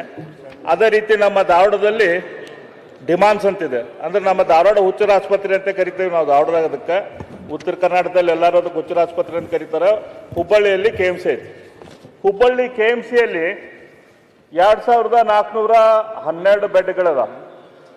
ಇಡೀ ರಾಜ್ಯದಲ್ಲಿ ಅತ್ಯಂತ ಹೆಚ್ಚು ಬೆಡ್ಗಳು ಇರುವಂತ ಹಾಸ್ಪಿಟ್ಲ್ ಯಾವ್ದಾರು ಇತ್ತಂದ್ರೆ ಅದು ಹುಬ್ಬಳ್ಳಿಯ KMC. ಹುಬ್ಬಳ್ಳಿಯ KMCಗೆ 24 ಕೋಟಿ ರೂಪಾಯಿ ಗುಳಿಗೆ, ಅಲ್ಲಿರುವಂಥ ಹಾಸಿಗೆ ಮೇಲಿನ ಬೆಡ್ಶೀಟು, ಅದಕ್ಕೆಲ್ಲದಕ್ಕೂ ದುಡ್ಡನ್ನು ಊಟ ಎಲ್ಲ ಕೂಡಿ ಸರ್ಕಾರ ಕೊಡ್ತೈತೆ. ಅದಕ್ಕಿಂತ 300 ಬೆಡ್ ಕಡಿಮೆ ಇರುವಂಥ ಬೆಂಗಳೂರು ಮೆಡಿಕಲ್ ಹಾಸ್ಪಿಟಲ್, ಅದಕ್ಕೆ 75 ಕೋಟಿ ರೂಪಾಯಿ ಕೊಡ್ತಾರೆ. ಎಷ್ಟು ಅಧ್ಯಕ್ಷರೇ? 75 ಕೋಟಿ ರೂಪಾಯಿ. ನಾವು ಉತ್ತರ ಕರ್ನಾಟಕದವ್ರಿಗೆ 24 ಕೋಟಿ ರೂಪಾಯಿ, ಇವರಿಗೆ 75 ಕೋಟಿ ರೂಪಾಯಿ, ಅದಕ್ಕಿಂತ ಕಡಿಮೆ ಇರುವಂಥ ಬೆಡ್ ಇರುವಂಥದ್ದು. ಅದೇ ರೀತಿ ನಮ್ಮ ಬಳ್ಳಾರಿಗೂ ಕೂಡ ಕಡಿಮೆ 76 ಕೋಟಿ ರೂಪಾಯಿ. ಇದಕ್ಕೂ ಬೆಂಗಳೂರಿನ ಏನು ವಿಕ್ಟೋರಿಯಾ ಹಾಸ್ಪಿಟಲ್ ಅಂತ ನಾವು ಅಂತೇವಿ, ಆ ಹಾಸ್ಪಿಟ್ಲಿಗೆ ಕೊಟ್ರೆ ಅಲ್ಲಿರುವಂಥ ಬೆಡ್ಗಳ ಸಂಖ್ಯೆ ಕೇವಲ 2142. ನಮ್ಮ KMCಯಲ್ಲಿರುವಂಥ ಬೆಡ್ಗಳ ಸಂಖ್ಯೆ 2404. ಇದು ನಮ್ಮಲ್ಲಿ ಇರುವಂಥ ನಮಗೆ ಮಾಡ್ತಿರುವಂಥ ತಾರತಮ್ಯ. ಬೆಂಗಳೂರಲ್ಲಿ ಈ ಪ್ರಣಾಳಿಕೆ ಪ್ರಕಾರ ಈಗ ಗುಲ್ಬರ್ಗದಲ್ಲಿ ಜಯದೇವ್ ಹಾಸ್ಪಿಟ್ಲ್ ಇದೆ. ನಮ್ಮ ಸರ್ಕಾರ ಇದ್ದಾಗ ಬೊಮ್ಮಾಯಿ ಅವರು ಉತ್ತರ ಕರ್ನಾಟಕಕ್ಕೆ ಜಯದೇವ್ ಹಾಸ್ಪಿಟ್ಲಿಗೆ ದುಡ್ಡು ಕೊಟ್ಟರು. ಆದರೆ ಬೆಂಗಳೂರಲ್ಲಿ ಇವತ್ತು ಜಯದೇವ ಇದೆ, ವಿಕ್ಟೋರಿಯಾ ಇದೆ, ಬೋರಿಂಗ್ ಹಾಸ್ಪಿಟ್ಲ್ ಇದೆ, ಇನ್ಸ್ಟಿಟ್ಯೂಟ್ ಆಫ್ ನೆಫ್ರೋ ಯೂರಾಲಜಿ ಐತಿ, ಇನ್ಸ್ಟಿಟ್ಯೂಟ್ ಆಫ್ ಗ್ಯಾಸ್ಟ್ರೋ ಎಂಟ್ರಾಲಜಿ ಐತಿ, ಬೇರೆ ಬೇರೆ ಕಿದ್ವಾಯಿ ಐತಿ, ಕ್ಯಾನ್ಸರ್ ಹಾಸ್ಪಿಟ್ಲ್ ಐತಿ. ಈ ರೀತಿ ಬೇರೆ ಬೇರೆ ಬೇರೆ ಹಾಸ್ಪಿಟ್ಲ್ಗಳದಾವೆ. ನಮಗೆ ಉತ್ತರ ಕರ್ನಾಟಕಕ್ಕೆ ನೋಡಿದ್ರೆ ನಮ್ಗೆ ಜಯದೇವ ಹಾಸ್ಪಿಟ್ಲು ಇಲ್ಲೊಂದು ಗುಲ್ಬರ್ಗದಲ್ಲಿ ಬಿಟ್ಟು ಮತ್ತೆಲ್ಲೂ ಹಾಸ್ಪಿಟ್ಲ್ಗಳು ನಮಗೆ ಕೊಟ್ಟಿಲ್ಲ. ಇದು ನಮಗೆ ಆಗ್ತಿರುವಂಥ ಅನ್ಯಾಯ. ಇದ್ರ ನಂತರ ಈಗ ನೆಕ್ಸ್ಟ್ ಈಗ ಹಿಂದೆ ಅನ್ಯಾಯ ಆಗೈತಿ, ಅದನ್ನ ಮುಂದೆ ಸರಿ ಮಾಡಬೇಕು ನಮ್ಮ ಮುಖ್ಯಮಂತ್ರಿಗಳು. ಯಾಕಂದ್ರೆ ಉತ್ತರ ಕರ್ನಾಟಕ ಇವರಿಗೆ ಜೀವದಾನ ಕೊಟ್ಟೈತಿ. ಬಾದಾಮಿಯಿಂದ ಅವ್ರು ಆರಿಸಿ ಬರಲಿಲ್ಲ ಅಂತಂದ್ರೆ ಅವ್ರದ್ದು ಪೊಲಿಟಿಕಲ್ ಲೈಫಿಗೆ ದೊಡ್ಡ ಸೆಟ್ಬ್ಯಾಕ್ ಆಗ್ತಿತ್ತು. ಇಂಥ ದೊಡ್ಡ ನಮ್ಮ ಉತ್ತರ ಕರ್ನಾಟಕದ ಮುಗ್ಧ ಜನ ಅವ್ರಿಗೇನು ಜೀವದಾನ ಕೊಟ್ಟಿದಾರ, ರಾಜಕೀಯ ಪುನರ್ಜನ್ಮ ಕೊಟ್ಟಿದಾರ, ಅದಕ್ಕೆ ತೀರಿಸ್ಬೇಕೋ ಬೇಡೋ. ಆದ್ರೆ ಇಲ್ಲೇನು ಮಾಡ್ತಿದಾರಂತಂದ್ರೆ ಇನ್ಸ್ಟಿಟ್ಯೂಟ್ ಆಫ್ ಎಂಡೋಕ್ರಿಯಾಲಜಿ, ಹೊಸ ಇನ್ಸ್ಟಿಟ್ಯೂಟ್, ನಮ್ಮ ಹಾರ್ಮೋನಲ್ ಇಂಬ್ಯಾಲೆನ್ಸ್ ಏನಾಗ್ತೈತಿ, ಅದರಲ್ಲಿ ಏನು ತೊಂದರೆ ಆಗ್ತಾವು, ಇದನ್ನ ತಿಳ್ಕೊಂಡು ಟ್ರೀಟ್ಮೆಂಟ್ ಕೊಡುವಂಥ ಇನ್ಸ್ಟಿಟ್ಯೂಟ್ ಆಫ್ ಎಂಡೋಕ್ರಿಯಾಲಜಿ ಬೆಂಗಳೂರಲ್ಲಿ ಐತೀಗ. ಹೊಸದಾಗಿ ಮತ್ತು ಮೈಸೂರಾಗ ಮಾಡ್ತಿದ್ದಾರೆ. ನಮಗೆ ಮೈಸೂರಿಗೆ ಮಾಡೋದ್ರ ಬಗ್ಗೆ ನಮ್ದೇನು ತೊಂದರೆ ಇಲ್ಲ. ನಮ್ಮ ಹುಬ್ಬಳ್ಳಿ, ಬಳ್ಳಾರಿ, ಗುಲ್ಬರ್ಗ ಈ ಭಾಗಗಳಿಗೆ ಯಾಕೆ ಮಾಡಬಾರ್ದು? ಇದನ್ನ ಮಾಡ್ಬೇಕಲ್ಲ ಅಧ್ಯಕ್ಷರೇ. ಇವತ್ತು ಕ್ಯಾನ್ಸರ್, ಇಷ್ಟು ದೊಡ್ಡ ಪ್ರಮಾಣದ ಕ್ಯಾನ್ಸರ್ದ ಪೇಷಂಟ್ಗಳು ಎಲ್ಲ ಕಡೆ ಅದ. ನಮ್ಮಲ್ಲಿ ಕ್ಯಾನ್ಸರ್ದ ಹಾಸ್ಪಿಟ್ಲ್ ಇಲ್ಲ, ಅದ್ರ ಬಗ್ಗೆ ಸರ್ಕಾರದ ವಿಚಾರ ಇಲ್ಲ. ಇದನ್ನ ನಾನು ಮಾಡ್ರಿ ಅಂಥೇಳಿ ನಾನು ಸರ್ಕಾರಕ್ಕೆ ಒತ್ತಾಯ ಮಾಡ್ತೇನೆ. ಮಾನ್ಯ ಅಧ್ಯಕ್ಷರೇ, ಉಪಾಧ್ಯಕ್ಷರೇ, ತಮಗೆ ಗೊತ್ತೈತಿ ನಮ್ಮ ಧಾರವಾಡದಲ್ಲಿ ಒಂದು ಡಿಮಾನ್ಸ್ ಐತಿ, ಬೆಂಗಳೂರಲ್ಲಿ ನಿಮಾನ್ಸ್ ಐತಿ. ಧಾರವಾಡ ಡಿಮಾನ್ಸ್ ಶುರುವಾಗಿದ್ದು ಯಾವಾಗ? 1845ರಲ್ಲಿ ಶುರು ಆಯ್ತು ನಮ್ಮ ಧಾರವಾಡದ ಡಿಮಾನ್ಸ್. ಧಾರವಾಡ ಲುನಾಟಿಕ್ ಅಸೈಲಮ್ ಅಂತ ಹೇಳಿ 1845ರಲ್ಲಿ ಬ್ರಿಟಿಷ್ ಸರ್ಕಾರದವರು ಶುರು ಮಾಡಿದ್ರು. ಬೆಂಗಳೂರಲ್ಲಿ ಶುರು ಮಾಡಿದ್ರು ದ ಬೆಂಗಳೂರು ಲುನಾಟಿಕ್ ಅಸೈಲಮ್ ಅಂತ. ಅದು 1847ರಲ್ಲಿ, ಅಂದ್ರೆ ನಮ್ಮ ಧಾರವಾಡದ ಹುಚ್ಚರ ಆಸ್ಪತ್ರೆ ಶುರುವಾಗಿ 2 ವರ್ಷದ ನಂತರ ಬೆಂಗಳೂರಲ್ಲಿ ಹುಚ್ಚರ ಆಸ್ಪತ್ರೆ ಶುರು ಆಯ್ತು. ಇವತ್ತು ಬೆಂಗಳೂರಿನ ಹುಚ್ಚರ ಆಸ್ಪತ್ರೆಗೆ ಏನಂತ ಕರೀತಾರೆ? ನಿಮಾನ್ಸ್ ಅಂತ ಕರೀತಾರೆ. ಅಲ್ಲಿರುವಂಥ ಬಜೆಟ್ ಎಷ್ಟು? 8,200 ಕೋಟಿ ರೂಪಾಯಿ ಬಜೆಟ್. ನಮ್ಮ ಧಾರವಾಡದ ಡಿಮಾನ್ಸಿಗೆ ಇರುವಂಥ ಬಜೆಟ್ ಎಷ್ಟು? 22 ಕೋಟಿ ರೂಪಾಯಿ ಬಜೆಟ್. ನಮ್ಮ ಧಾರವಾಡದ ಅದ ಆಸ್ಪತ್ರೆ ಹುಚ್ಚರ ಆಸ್ಪತ್ರೆಯಾಗೆ ಉಳಿತು, ಬೆಂಗಳೂರಿನ ಆಸ್ಪತ್ರೆ ನಿಮಾನ್ಸ್ ಆಗಿ ಹೋಯ್ತು. ಇವತ್ತು ದೊಡ್ಡ ಇನ್ಸ್ಟಿಟ್ಯೂಟ್ ಆಗಿ ಬೆಂಗಳೂರಿನ ನಿಮಾನ್ಸ್ ಬೆಳೆದೈತೆ. ನಮಗೆ ಯಾಕೆ ಇಲ್ಲಪ್ಪ ಈಗ ನಿಮಾನ್ಸದ ಇಲ್ಲಿ ಬ್ರಾಂಚು? ನಮಗೆ ಯಾಕೆ ನಿಮಾನ್ಸ್ ಟೈಪ್ ಫೆಸಿಲಿಟೀಸ್ ಇಲ್ಲಿ ಡೆವಲಪ್ಮೆಂಟ್ ಆಗಬಾರ್ದು ಹುಬ್ಬಳ್ಳಿಯಲ್ಲಿ? ಇದಾಗಬೇಕಲ್ಲ. ಇವರು ತಮ್ಮ ಪ್ರಣಾಳಿಕೆಯಲ್ಲಿ ಬರೆದಿದ್ದಾರೆ, ಅದ್ರ ಪ್ರಕಾರ ಮಾಡಲಿ. ಈ ಒತ್ತಾಯವನ್ನು ನಾನು ಮಾನ್ಯ ಅಧ್ಯಕ್ಷರೇ ತಮ್ಮ ಮೂಲಕ ನಾನು ಸರ್ಕಾರಕ್ಕೆ ಮಾಡೋಕ್ಕೆ ಇಚ್ಛೆ ಪಡ್ತೇನೆ. ಅದೇ ರೀತಿ ನಾವು ಇಂಡಸ್ಟ್ರಿ ತೊಗೊಂಡಿವಂತಂದು, ಇಂಡಸ್ಟ್ರಿ ತೊಗೊಂಡ್ರೆ ಇಲ್ಲಿ ಬರೆದಿದ್ರು ಸುಮಾರು ಈ ಭಾಗದ ಗಡಿ ಭಾಗದ ಇಂಡಸ್ಟ್ರಿಗಳನ್ನ ಡೆವಲಪ್ ಮಾಡೋಕ್ಕೆ 5,000 ಕೋಟಿ ರೂಪಾಯಿ ನಿಗದಿ ಮಾಡ್ತೇವೆ ಅಂತೇಳಿ. ಎಲ್ಲೈತಿ ಇದು 5,000 ಕೋಟಿ ರೂಪಾಯಿ? ಇಲ್ಲ. ಮೊನ್ನೆ ನಾನು ಪೇಪರ್ದಲ್ಲಿ ಸುಮಾರು ಒಂದು 2-3 ತಿಂಗಳಿಂದ ನಾನು ನೋಡ್ತಾ ಇದ್ದೆ, ಸೆಮಿ ಕಂಡಕ್ಟರ್ ಪಾರ್ಕ್ ಆಗ್ತಾ ಇದೆ ಕರ್ನಾಟಕದಲ್ಲಿ ಅಂತ. ಅದು ಎಲ್ಲಿ? ಕೋಲಾರದಲ್ಲಿ. ಈಗ ದೇವನಹಳ್ಳಿ ಏರ್ಪೋರ್ಟ್ ಮಾಡಿದ್ರು, ಅದನ್ನು ಆಂಧ್ರ ಬಾರ್ಡರ್ದಾಗ ಮಾಡಿದ್ರು. ಎಲೆಕ್ಟ್ರಾನಿಕ್ ಸಿಟಿ ಮಾಡಿದ್ರು, ಅದು ತಮಿಳ್ನಾಡು ಬಾರ್ಡರ್ದಾಗ ಮಾಡಿದ್ರು. ಅದಾದ್ಮೇಲೆ ನಮ್ದು ಪೂರ್ತಿ ಎಲೆಕ್ಟ್ರಾನಿಕ್ ಸಿಟಿ, ನಮ್ದು IT ಕಾರಿಡಾರ್ ಡೆವಲಪ್ ಆಗಿದ್ದು ಆಂಧ್ರ ಮತ್ತು ತಮಿಳ್ನಾಡಿನ ಬಾರ್ಡರ್ದಲ್ಲಿ. ಇವತ್ತು ಸೆಮಿ ಕಂಡಕ್ಟರ್ ಪಾರ್ಕ್ ಕೂಡ ನಮ್ಮ ಮಂತ್ರಿಗಳದಾರ, ಪ್ರಿಯಾಂಕ ಖರ್ಗೆ ಅವರು, ನಮ್ಮವರು, ನಮ್ಮ ಭಾಗದವರು. ಅವರಾದರೂ ಇದಕ್ಕೆ ಮತ್ತೆ ಶಕ್ತಿವಂತರು, ಅವರಾದರೂ ಕಾಳಜಿ ತಗೊಂಡು ಇದಕ್ಕೆ ಮಾಡಬೇಕು ಅಂತ ನಮ್ಮ ಅಪೇಕ್ಷೆ. ಸೆಮಿ ಕಂಡಕ್ಟರ್ ಹೊಸದಾಗಿ ಹಾರ್ಡ್ವೇರ್ ಇಂಡಸ್ಟ್ರಿ ನಮ್ಮಲ್ಲಿ ಬರಬೇಕಲ್ಲ. ನಾನು ಹೋಸತ್ತೇನು ಕೂಡ ಹೇಳಿದ್ದೆ, ಮಾನ್ಯ ಅಧ್ಯಕ್ಷರೇ, ನಮ್ಮಲ್ಲಿ ಉದ್ಯೋಗ ಮೇಳ ಮಾಡಿದ್ರೆ, ಬೆಂಗಳೂರಿಂದ ಉದ್ಯೋಗ ಮೇಳಕ್ಕೆ ಬಂದ್ರ ಜನ, ಅವ್ಗೆ ಕೇಳಿದ್ರೆ 50,000 ಜನ ಬೇಕು ನನಗೆ ರಿಕ್ರೂಟ್ಮೆಂಟಿಗೆ ಬೇಕಂತ ಹೇಳಿದ್ರೆ 50,000 ಜನ ರಿಕ್ರೂಟ್ಮೆಂಟಿಗೆ ನಾನು ತೊಗೊಳ್ತೇನೆ ಅಂತ ಹೇಳಿ. ಎಲ್ಲಿಗಂತಂದ್ರೆ ಬೆಂಗಳೂರು ಹತ್ರ ಫ್ಯಾಕ್ಟ್ರಿಗೆ. ನಮ್ಮಲ್ಲಿ ನೀವು ಗೊತ್ತೈತಿ, ಒಂದು ಹುಡುಗಿಗೆ ನಾವು ನೌಕರಿ ಕೊಡ್ಸೋಕ್ಕಾಗೋದಿಲ್ಲ, ಅಂಥ ಪರಿಸ್ಥಿತಿ ಉತ್ತರ ಕರ್ನಾಟಕದ ಪರಿಸ್ಥಿತಿ ಐತಿ. ಆದ್ರೆ ಅಲ್ಲಿ 50,000 ಒಂದ ಫ್ಯಾಕ್ಟ್ರಿ ಒಳಗೆ ಎಂಪ್ಲಾಯ್ಮೆಂಟ್ ಕೊಡ್ತಿದ್ದಾರೆ, ನಮ್ಮಲ್ಲಿ ಕೊಡ್ತಾ ಇಲ್ಲ. ಇದಕ್ಕೈತಲ್ಲ ನಾನು ಮಾನ್ಯ ಸರ್ಕಾರಕ್ಕೆ ವಿನಂತಿ ಮಾಡ್ಕೊತೀನಿ, ಇಂಡಸ್ಟ್ರಿ ಬಗ್ಗೆ ತಾವು ಗಮನವನ್ನು ಹರಿಸ್ರಿ. ಇಲ್ಲಿ FMCG ಕ್ಲಸ್ಟರ್ ನಮ್ಮ ಸರ್ಕಾರ ಇದ್ದಾಗ ಸ್ಯಾಂಕ್ಷನ್ ಮಾಡಿತ್ತು, ಬೊಮ್ಮಾಯಿಯವರು ಇದ್ದಾಗ. ಅದು FMCG ಕ್ಲಸ್ಟರ್ ಇನ್ನೂ ತನಕ ಟೇಕ್ ಆಫ್ ಆಗಲಿಲ್ಲ. ಸ್ಪೆಷಲ್ ಇನ್ಸೆಂಟಿವ್ ಝೋನ್ ನಮ್ಮ ಧಾರವಾಡ ಮತ್ತು ಬೆಳಗಾಮದ ನಡು ಸ್ಪೆಷಲ್ ಇನ್ವೆಸ್ಟ್ಮೆಂಟ್ ಝೋನ್ ಮಾಡಿದ್ದು. ಆ special investment zone take off ಆಗಿಲ್ಲ.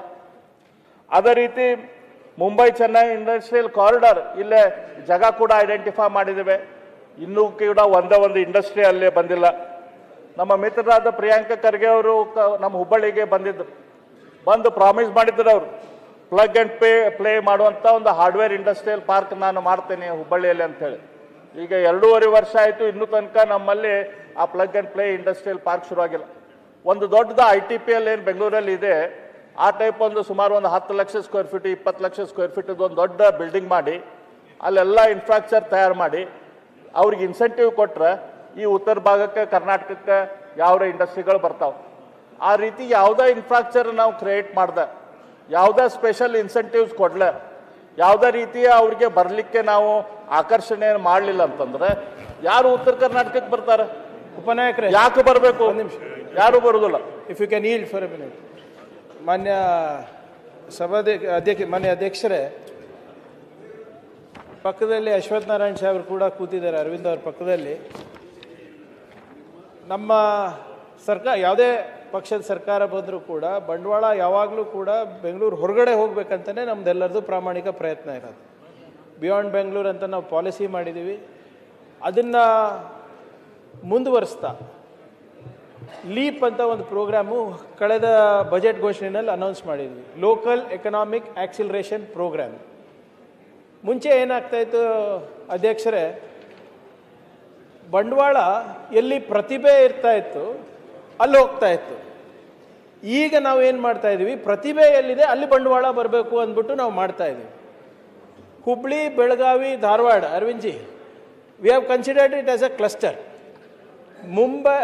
Manipal, Udupi, Mangaluru cluster, Bangalore rural and up to Mysuru corridor, Kalaburagi, Bellary. Sir, ಈಗ ಹೋದ ವರ್ಷ ನಾನು ಮಾತು ಕೊಟ್ಟಂಗೆ IIT ಧಾರವಾಡ ಮತ್ತು IIT ಧಾರವಾಡನಲ್ಲಿ quantum and AI both have been sanction and it is working. We have spend more than 100 crores for this sir. ಅದು ಹೊರತುಪಡಿಸಿ ಮಂಗಳೂರಿನಲ್ಲಿ 3.5 ಲಕ್ಷ ಸ್ಕ್ವೇರ್ ಫೀಟ್ನಲ್ಲಿ ನಾವು ಈಗ ಒಂದು IT ಪಾರ್ಕ್ ಮಾಡ್ತಾ ಇದ್ದೀವಿ, ಕಲಬುರ್ಗಿನಲ್ಲಿ ಮಾಡ್ತಾ ಇದ್ದೀವಿ. ಇನ್ಕ್ಯುಬೇಷನ್ ಆಕ್ಸಿಲರೇಟರ್ಸ್ ನಿಮ್ಗೆ ಗೊತ್ತಿದೆ ಅದು how it works along with the local ecosystem. ಇದು 1 ವರ್ಷದಿಂದ ನಡ್ಕೊಂಡು ಬಂದಿದೆ ಅಧ್ಯಕ್ಷರೇ. ನಿಮಗೆ ನನ್ನ ಡೇಟಾ ಬಿಟ್ಬಿಡಿ, ಕೇಂದ್ರ ಸರ್ಕಾರದ ಡೇಟಾ ಪ್ರಕಾರ STPI software technology parks data ಪ್ರಕಾರ ಮೈಸೂರಿಂದ ಇವಾಗ ಸುಮಾರು 5,500 6,000 ಕೋಟಿ ರೂಪಾಯಿ IT ರಫ್ತಾಗ್ತಾ ಇದೆ. ಹುಬ್ಳಿ ಬೆಳಗಾಂ ಧಾರವಾಡ ಈ ಕ್ಲಸ್ಟರಿಂದ ಸುಮಾರು 4,500 ಕೋಟಿ ರೂಪಾಯಿ ರಫ್ತಾಗ್ತಾ ಇದೆ. ಮೈಸೂರಿಂದ 3,500 ಆಗ್ತಾ ಇದೆ. So based on talent, based on demography, based on the ecosystem ನಾವು ಇದನ್ನು ಉತ್ತೇಜನ ನೀಡ್ತಾ ಇದ್ದೀವಿ. ಉದಾಹರಣೆ ಬೆಳಗಾಂನಲ್ಲಿ ಸರ್, ಇಲ್ಲಿ ಮ್ಯಾನುಫ್ಯಾಕ್ಚರಿಂಗಿಗೆ ಸ್ಕೋಪ್ ಇದೆ. ಇವಾಗ ಆ್ಯಪಲ್ ಫೋನ್ಗಳಲ್ಲಿ ಕೆಲವು ಮೈಕ್ರೋ ಕಾಂಪೊನೆಂಟ್ಸ್ ಏನು ಹೋಗ್ತವೆ, ಅದು ಬೆಳಗಾವಿನಲ್ಲಿ ತಯಾರಾಗ್ತಾ ಇದೆ. EV ಕ್ಲಸ್ಟರ್ ಮಾಡಬೇಕು ಅಂತ ನಾವು ಇಲ್ಲಿ ಉದ್ದೇಶದಿಂದ ಇಲ್ಲಿ ಆಗಲೇ ಸ್ಟೇಕ್ ಹೋಲ್ಡರ್ಸ್ ಜೊತೆ ಮಾತನಾಡ್ತಾ ಇದ್ದೀವಿ. It will take time. ಆದರೆ ಸೆಮಿಕಂಡಕ್ಟರೇ ಬರಬೇಕು, AICTನೇ ಆಗಬೇಕು ಅಂತ ಹೇಳಿದ್ರೆ ಸ್ವಲ್ಪ ಕಷ್ಟ ಆಗುತ್ತೆ. ಯಾಕಂದರೆ everything is geography dependent, demography dependent, talent dependent, ecosystem. But the government is completely committed to ensuring local economic acceleration. Sir, ನೀವು ಯಾವಾಗಲೂ ನಿಮ್ಮದು ಸ್ವಲ್ಪ ಲ್ಯಾಂಡ್ ಭಾಳವ, ಇಲ್ಲಿ ಒಂದು ಕೊಡ್ರಿ, ಒಂದು 5 ಎಕರ್ 10 ಎಕರ್ ನಮಗೆ ಮಾಡ್ತೀವಿ. ಬೇಕಾದಷ್ಟು ಲ್ಯಾಂಡ್ ನಿಮ್ಮ ಸಂಬಂಧ ತೆಗೆದಿಟ್ಟಿದ್ದೈತಿ, ಬರ್ರಿ ಅದಕ್ಕೆ ಬೆಲ್ಲದ IT ಪಾರ್ಕ್ ಅಂತಾನೆ ಇಡ್ತೀವಿ ಸರ್, ಬೇಕಿದ್ರೆ ತೊಂದರೆ ಇಲ್ಲ. ಅಥವಾ ಅರವಿಂದ್ ಅವ್ರ IT ಪಾರ್ಕ್ ಅಂತಾನೆ ಇಡ್ತೀವಿ, ತೊಂದರೆ ಇಲ್ಲ. ಸರ್ ಈಗ ನಿಮಗೆ ನಿಮ್ಮ ಸಹಭಾಗಿತ್ವದಲ್ಲೇ ಮಾಡ್ತಾ ಇದ್ದೀವಿ, ನಿಮ್ಮ ಮಾರ್ಗದರ್ಶನ ತಗೊಂಡೇ ಮಾಡ್ತಾ ಇದೀವಿ. ಎಲ್ಲ ಲೋಕಲ್. ಇವಾಗ ನಿನ್ನೆ ಭರತ್ ಶೆಟ್ಟಿ ಅವರು ಒಂದು ಪ್ರಶ್ನೆ ಕೇಳಿದ್ರು, ವೇದ ವ್ಯಾಸ್ ಅವ್ರು ಕೇಳಿದ್ರು. ಸರ್, ಎಲ್ಲರಿಗೂ irrespective of party we are taking everybody in to confidence. ಯಾವ ಇನ್ಫ್ರಾಸ್ಟ್ರಕ್ಚರ್ ಬೇಕು, ಯಾವ ಇಂಡಸ್ಟ್ರಿ ತರಬೇಕು, ಹೇಗೆ ನಮ್ಮ ಪ್ರತಿಭೆಯನ್ನು ಜಾಗತಿಕ ಮಟ್ಟದಲ್ಲಿ ತೊಗೊಂಡೊಯ್ಯಬೇಕು ಅಂತ ಒಂದು ಪ್ರಾಮಾಣಿಕ ಪ್ರಯತ್ನ ಈ ಸರ್ಕಾರದಲ್ಲಿ ನಡೀತಾ ಇದೆ sir. I think honourable deputy leader of opposition will appreciate that fact. ಅಲ್ಲ, ನಮ್ದು ಅಪೇಕ್ಷೆ ಪ್ರಿಯಾಂಕ ಅವರಿಂದ ಭಾಳ ಐತಿ. ಯಾಕಂದ್ರೆ ಅವರು ಮೊದಲು ನಮ್ಮವ್ರು ಹೊರತುಪಡಿಸಿ ನೋಡ್ರಿ, ನಿನ್ನ ಅಭಯ್ ಪಾಟೀಲ್ ಸಾಹೇಬ್ರು, ಒಂದ್ ನಿಮಿಷ ಸರ್, ನಿನ್ನ ಅಭಯ್ ಪಾಟೀಲ್ ಸಾಹೇಬ್ರು ಕೂಡ ಹೇಳ್ತಾ ಇದ್ರಿ ಇಲ್ಲಿ ಮಾಡ್ಬೇಕಂತ. ಅವರೇ ಲ್ಯಾಂಡ್ ಕೊಡ್ತೀನಿ ಅಂತ ಹೇಳಿದ್ರು ಸರ್. 100% ಇದರಲ್ಲಿ ಉದ್ಯೋಗ ಸೃಷ್ಟಿನಲ್ಲಿ, ರಾಜ್ಯಕ್ಕೆ ಬಂಡವಾಳ ಬರೋದ್ರಲ್ಲಿ ಯಾವುದೇ ರೀತಿಯಾದಂಥ BJP ಕಾಂಗ್ರೆಸ್ JDS ಅಂತಿಲ್ಲ. ಅವ್ರು ಕೊಡಕ್ಕೆ ತಯಾರಿದ್ದಾರೆ. ವಿ ಫೀಸಿಬಿಲಿಟಿ ಮಾಡಿಸ್ತೀನಿ ಅಂತ ನಾವು ಹೇಳಿದ್ದೀವಿ. ಅಲ್ಲಿ ಮಂಗಳೂರಿನಲ್ಲಿ ಕೂಡ ಅದೇ ಹಾಗೆ ನಡೆಸ್ತಾ ಇದ್ದೀವಿ ಅಧ್ಯಕ್ಷರೇ. So as long as we are generating employment, ನಮ್ಮ ಯುವಕರ ಭವಿಷ್ಯವನ್ನು ನಿರ್ಮಾಣ ಮಾಡೋದ್ರಲ್ಲಿ ಎಲ್ಲರೂ ಜೊತೆಗೆ ಮಾಡೋಣ ಅಂತ ಅಷ್ಟೇ ಹೇಳ್ತಾರೆ. ಪ್ರಿಯಾಂಕ ಖರ್ಗೆ ಅವ್ರ ಮೇಲೆ ನಮ್ದು ಭಾಳ ಅಪೇಕ್ಷೆ ಇದೆ, ನಿರೀಕ್ಷೆ ಇದೆ. ಯಾಕಂದ್ರೆ ಅವರು ಭಾಳ ಇಂಟೆಲಿಜೆಂಟ್ ಮಿನಿಸ್ಟ್ರು, ತಿಳುವಳಿಕೆ ಇದ್ದವರು, ನಮ್ಮವರು, ಮತ್ತು ಮುಂದೆ ಉಪಮುಖ್ಯಮಂತ್ರಿ ಆಗುವಂಥವ್ರು. ಹಂಗಾಗಿ ಅವ್ರಿಂದ ನಮ್ಗೆ ಅಪೇಕ್ಷೆ ಭಾಳ ಐತಿ. ಉತ್ತರ ಕರ್ನಾಟಕ ಇಲ್ಲಿ ತನಕ ಸರಿ ಐತಿ, ಈಗ ಒಗ್ಗರಣೆ ಹಾಕ್ಲ. ಈಗ ಒಂದ್ ಕಡೆ ವೆಲ್ ವಿಷರು ಅಂತೀರಿ, ಇನ್ನೊಂದ್ ಕಡೆ ಹೀಗೂ ಮಾತಾಡ್ತೀರಿ. ಈಗ ನಾನು ಒಂದು ಅಂಕಿ ಸಂಖ್ಯೆ ತರಿಸ್ಕೊಂಡಿದ್ದೆ ಸರ್ಕಾರದಿಂದ. ಟೋಟಲು 3 ವರ್ಷದಲ್ಲಿ ಕಿತ್ತೂರು ಕರ್ನಾಟಕ, ಕಲ್ಯಾಣ ಕರ್ನಾಟಕ ಮತ್ತು ಕರಾವಳಿ ಕರ್ನಾಟಕವನ್ನು ಕೂಡ ನಾನು ಕೂಡಿಸಿ ಎಷ್ಟು ಪ್ರಾಜೆಕ್ಟ್ ಇಂಪ್ಲಿಮೆಂಟ್ ಆಗಿದಾವ ನಮಗೆ ಒಂದು ಸಂಖ್ಯೆ ಕೊಡ್ರಿ ಅಂತೇಳಿ ಸರ್ಕಾರದಿಂದ ಬಂದಂಥ ಇದು ಸಂಖ್ಯೆ, ಅಂಕಿ ಸಂಖ್ಯೆ. ಟೋಟಲ್ ಇಂಪ್ಲಿಮೆಂಟ್ ಆದಂಥ ಪ್ರಾಜೆಕ್ಟ್ಗಳು ಮಾನ್ಯ ಅಧ್ಯಕ್ಷರೇ, ಉಪಾಧ್ಯಕ್ಷರೇ, ಈ ನಮ್ಮ ಉತ್ತರ ಕರ್ನಾಟಕ, ಕರಾವಳಿ, ಕಲ್ಯಾಣ ಕರ್ನಾಟಕ ಎಲ್ಲ ಕೂಡಿ 1891 ಲಕ್ಷ, ಅಂದ್ರೆ 1891 ಕೋಟಿ. ಕೇವಲ 1891 ಕೋಟಿ ರೂಪಾಯಿ ಪ್ರಾಜೆಕ್ಟ್ಸು ನಮ್ಮ ಉತ್ತರ ಕರ್ನಾಟಕ ಮತ್ತು ಕರಾವಳಿ ಕರ್ನಾಟಕದಲ್ಲಿ ಕೂಡಿ ಕಳೆದ 3 ವರ್ಷದಲ್ಲಿ ಆಗಿದ್ದಾವೆ. ಇದು ಇವತ್ತಿನ ಪರಿಸ್ಥಿತಿ. ಕೇವಲ 1891 ಇದು, ಅದಕ್ಕೆ ಎಂಪ್ಲಾಯ್ಮೆಂಟ್ ಜನರೇಟ್ ಆಗಿದ್ದು, ಹೊಸ ಎಂಪ್ಲಾಯ್ಮೆಂಟ್ ಜನರೇಟ್ ಆಗಿದ್ದು ಕೇವಲ 580 ಸಂಖ್ಯೆ. ಇದು ನಮ್ಮ ರಾಜ್ಯ ಸರ್ಕಾರ ಕೊಟ್ಟಂಥ ಅಂಕಿ ಸಂಖ್ಯೆ. ಈ ಪರಿಸ್ಥಿತಿ ಇವತ್ತು ಉತ್ತರ ಕರ್ನಾಟಕದ್ದು ಇಂಡಸ್ಟ್ರಿ ಬಗ್ಗೆ ಐತಿ. ನಮ್ಮ ಬಳ್ಳಾರಿಯಲ್ಲಿ ಒಂದು ಆಧುನಿಕ ಪಾರ್ಕ್ ಮಾಡ್ತೇವೆ, ಅಪರಲ್ ಪಾರ್ಕ್ ಮಾಡ್ತೇವೆ, 5,000 ಕೋಟಿ ರೂಪಾಯಿ ಕೊಡ್ತೇವೆ ಅಂತ ಹೇಳಿದ್ರು. ಆ 5,000 ಕೋಟಿ ಯಾವುದೋ ಸುಳಿವನ್ನು ಕೂಡ ಬಳ್ಳಾರಿಗೆ ಇನ್ನೂ ತನಕ ಕೊಟ್ಟಿಲ್ಲ. ನಿಜವಾಗಿ ಅಪರಲ್ ಪಾರ್ಕ್ ಇನ್ನೊಂದು ಆಗಬೇಕಾಯಿದ್ದು ನಮ್ಮ ಮಾಲಿಂಗ್ಪುರ ರಬಕವಿ ಏರಿಯಾದಲ್ಲಿ. ಎಲ್ಲ ನೇಕಾರ ಇರುವಂಥದ್ದು ಅಪರಲ್ ರಿಲೇಟೆಡ್ ಇಂಡಸ್ಟ್ರಿ ಹಿಸ್ಟಾರಿಕಲಿ ಹಿಂದಿನ ಕಾಲದಿಂದ ಇದ್ದಿದ್ದು ನಮ್ಮ ಇಳಕಲ್ಲು ಮತ್ತು ಮಾಲಿಂಗ್ಪುರ ರಬಕವಿಯಲ್ಲಿ. ಅಲ್ಲಿ ಒಂದು ಇಂಡಸ್ಟ್ರಿಯಲ್ ಪಾರ್ಕ್ ಆಗಲಿ ಅಪರಲದ್ದು, ಅದ್ರ ಬಗ್ಗೆ ಸರ್ಕಾರದ ಗಮನ ಸೆಳೆಸ್ಬೇಕು. ಅಲ್ಲಿ ಮಾಡಿದ್ರಂತಂದ್ರೆ ಇವತ್ತೇನು ಕೊಯಮತ್ತೂರು ಹತ್ತಿರ ಹೆಂಗೆ ಅಪರಲ್ ಪಾರ್ಕ್ ದೊಡ್ಡ ಪ್ರಮಾಣದಲ್ಲಿ ಡೆವಲಪ್ ಆಗೈತಿ, ಆ ರೀತಿ ಅಪರಲ್ ಪಾರ್ಕಲ್ಲಿ ನಮ್ಮನ್ನ ಡೆವಲಪ್ಮೆಂಟ್ ಆಗಕ್ಕೆ ಸಾಧ್ಯ ಆಗ್ತೈತಿ. ಅದ್ರ ಬಗ್ಗೆ ಸರ್ಕಾರ ಗಮನ ಹರಿಸ್ಬೇಕು ಅಂತ ನಾನು ನೋಡ್ತಾ ಇದ್ದೇನೆ. ಇವತ್ತಿಲ್ಲೇ ನಮ್ಮ ಸಾರಿಗೆ ಸಚಿವರಾದ ರಾಮಲಿಂಗಾರೆಡ್ಡಿ ಅವರು ಅದಾರ, ಅವರು ಕೊಟ್ಟಂತ ಮಲ್ಕೊಂಡಾರನು ರಾಮಲಿಂಗಾರೆಡ್ಡಿ ಅವರು ಹಾ ಯೋಚನೆ ಮಾಡ್ತಿದ್ದಾರೆ, ದೇಶದ ಬಗ್ಗೆ ಯೋಚನೆ ಮಾಡ್ತಿದ್ದಾರೆ. ಇವತ್ತು ಅವ್ರದ್ದು ನಮ್ಮ ಪ್ರಣಾಳಿಕೆಯಲ್ಲಿ ರಾಮಲಿಂಗಾರೆಡ್ಡಿ ಅವರು KSRTCಗೆ ಸುಮಾರು 15,000 ಹೆಚ್ಚು ಬಸ್ಗಳನ್ನು ಕೊಡ್ತೀವಿ ಅಂತ, 15,000 ಸಂಖ್ಯೆಯನ್ನು ಕೊಡ್ತೀವಿ ಬಸ್ಗಳ ಸಂಖ್ಯೆ ಅಂತ ಹೇಳಿದ್ರು. ನಾನು ನೋಡ್ತಾ ಇದ್ದೆ ಎಷ್ಟು ಹೊಸ ಬಸ್ಗಳನ್ನು ಕೊಟ್ಟಿದ್ದೀರಿ ನಮ್ಮ KSRTCಗೆ ಅಂತೇಳಿ. ನಮ್ಮ KSRTC ಇದ್ದಂಥ ಬಸ್ಗಳಲ್ಲಿ 637 ಬಸ್ ಸ್ಕ್ರ್ಯಾಪ್ ಆಗಿದ್ವು ಈಗ ಲಾಸ್ಟ್ 3 ವರ್ಷದಲ್ಲಿ. ನೀವು ಹೊಸದು ಕೊಟ್ಟಿದ್ದು 867 ಬಸ್, ಅಂದರೆ ಎರಡು ಕೂಡಿ ಒಂದು 200 ಬಸ್, 200 ಚಿಲ್ಲರ ಬಸ್ ಹೊಸದಾಗಿ ಬಸ್ ಕೊಟ್ಟಿರಿ. ಇವತ್ತು ಶಕ್ತಿ ಯೋಜನೆ ಮಾಡೋದ್ರ ಮೂಲಕ ಜನರಿಗೆ ಇಷ್ಟು ಬಸ್ಸಿನ ಡಿಮಾಂಡ್ ಆಗಿದೆ. ನೀವು 15,000 ಬಸ್ಸು KSRTC ಕೊಡ್ತೇವೆ ಅಂದವರು ಬರೀ 200-250 ಬಸ್, ಇದ್ರಾಗೂ ಕೂಡ ಕೇಂದ್ರ ಸರ್ಕಾರದ ಸಹಾಯದಿಂದ ಬಂದಂಥ ಬಸ್ಗಳಿವು.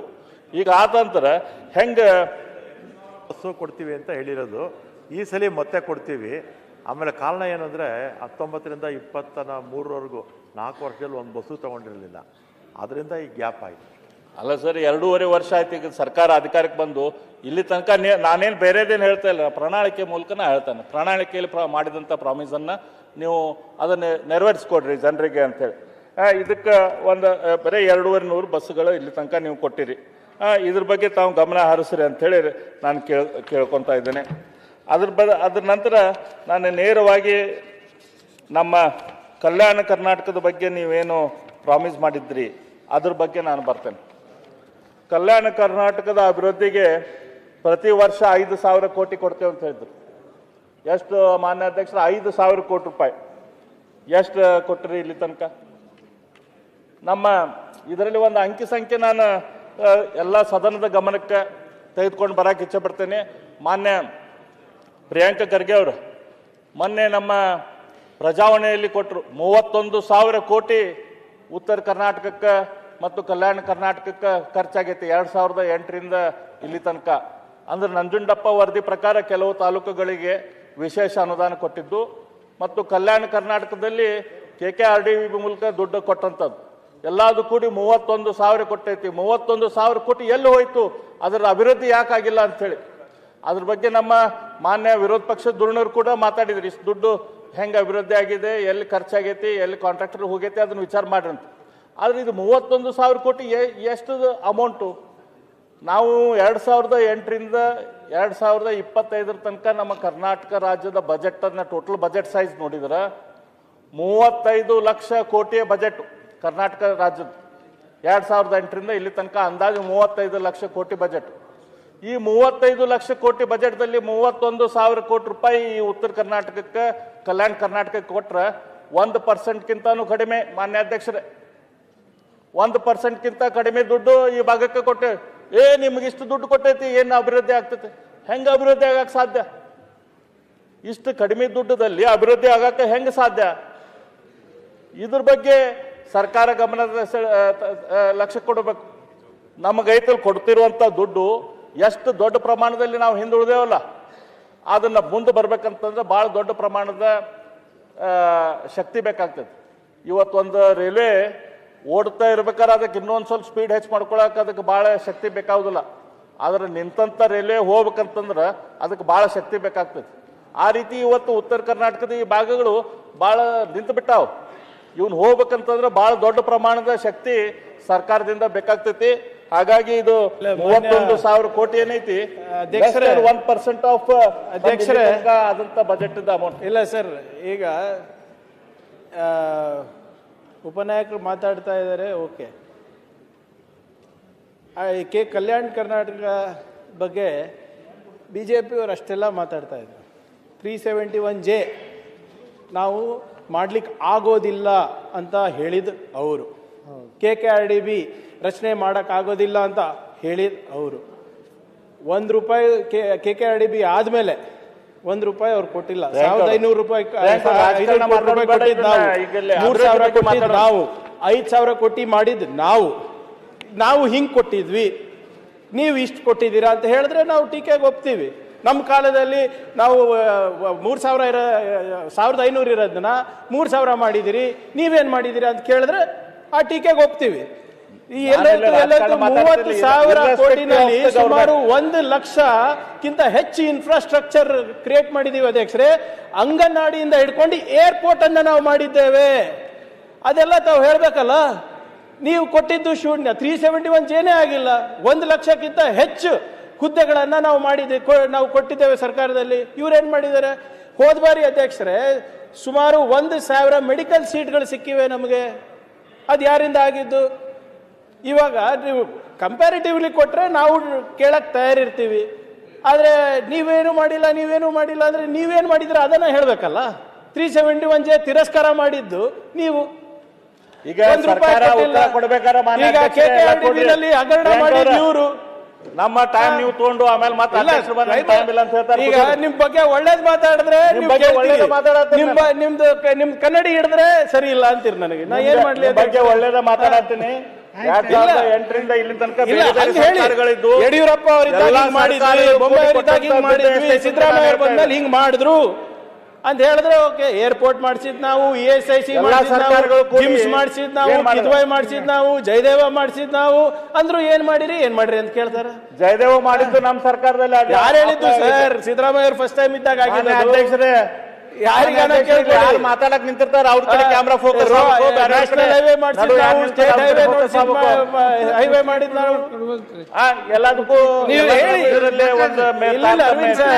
ಉಪನಾಯಕರೇ, ಹೇಳೋ ಶಕ್ತಿ ಇದ್ರು ಕೇಳೋ ಶಕ್ತಿನೂ ಇರ್ಬೇಕು. ಹೇಳಿ ನೀವ್ ಹಿಂಗ್ ಮಾಡಿರಿ, ನಮ್ಗಿಂತ ಜಾಸ್ತಿ ಮಾಡಿರಿ ಅಂತ ಹೇಳಿದ್ರೆ ನಾನು ಒಪ್ತೀನಿ. ನೀವು ಉತ್ತರದಾಗ ಕೊಡೋದು. ನಾ ಈಲ್ಡಾಗಿಲ್ಲ, ಉತ್ತರದಾಗ ಕೊಡ್ತೇನೆ. ನಾನು ಆಗಲೇ ಈಲ್ಡಾಗಿದ್ದೆ, ಈಗ ಈಲ್ಡಾಗಿಲ್ಲ. ಈಗ ನಮ್ಮ ಕಲ್ಯಾಣ ಕರ್ನಾಟಕದಲ್ಲಿ 5,000 ಕೋಟಿ ರೂಪಾಯಿ ಕೊಡ್ತೇವೆ ಅಂತ ಹೇಳಿದ್ರು ಪ್ರತಿ ವರ್ಷನೂ. ಎಷ್ಟು ಕಳೆದ 3 ವರ್ಷದಿಂದ ಯಾವ ವರ್ಷ 5,000 ಕೋಟಿ ಕೊಟ್ಟಿದ್ದಾರೆ, ಬಿಡುಗಡೆ ಆಗಿದೆ ಆಕ್ಚುಲಿ ಅನ್ನೋದು ಸರ್ಕಾರ ತನ್ನ ಉತ್ತರದಲ್ಲಿ ಹೇಳಿ. ಸ್ಯಾಂಕ್ಷನ್ ಮಾಡೋದು ಬೇರೆ, ಎಷ್ಟು ಬಿಡುಗಡೆ ಆಗಿ ಎಷ್ಟು ಖರ್ಚಾಗಿದೆ ಅದು ಬೇಕಲ್ಲ. ಅದ್ರ ಜೊತೆ ಕಲ್ಯಾಣ ಕರ್ನಾಟಕದ 41 ವಿಧಾನಸಭಾ ಕ್ಷೇತ್ರದಲ್ಲಿ 100 PUC ಮತ್ತು ಮಹಿಳಾ ಕಾಲೇಜ್ ಸ್ಥಾಪನೆ ಮಾಡ್ತೇವೆ ಅಂತ ಹೇಳಿದ್ರು. ಹೊಸದಾಗಿ ಕಾಲೇಜ್ 100 PUC ಮತ್ತು 100 ಮಹಿಳಾ ಪದವಿ ಕಾಲೇಜುಗಳನ್ನು ಮಾಡ್ತೇವೆ ಅಂತ ಹೇಳಿದ್ರು. ಇದ್ರ ಬಗ್ಗೆ ಏನ್ ಮಾಡಿದ್ರು? ಪ್ರತಿಯೊಂದು ಗ್ರಾಮ ಪಂಚಾಯತಿಗೆ 1 ಕೋಟಿ ರೂಪಾಯಿ ಅನುದಾನ ಕೊಡ್ತೇವೆ ಅಂತ ಹೇಳಿದ್ರು. ಅದೇನಾಗಿದೆ? ಇದು ಪ್ರಣಾಳಿಕೆಯಲ್ಲಿ ಇದ್ದಂಥದ್ದು. 2 ವರ್ಷದಾಗ 2,500 ಹೊಸ ಏನೇನು ಶಿಕ್ಷಕರು ಖಾಲಿ ಅದಾರ ಎಲ್ಲ ಶಿಕ್ಷಕರನ್ನ ಭರ್ತಿ ಮಾಡ್ತೀವಿ ಅಂತ ಕಲ್ಯಾಣ ಕರ್ನಾಟಕದಲ್ಲಿ ಹೇಳಿದ್ರು. ಅದ್ರ ಬಗ್ಗೆ ನಾನು ಈಲ್ಡ್ ಆಗ್ತಾ ಇಲ್ಲ.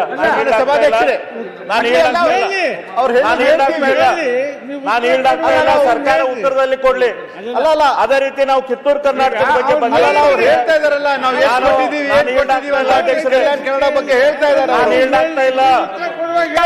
ಸುಳ್ಳು ಹೇಳ್ದಂಗೆ ಇಲ್ಲ, ನೀವು ಸುಳ್ಳು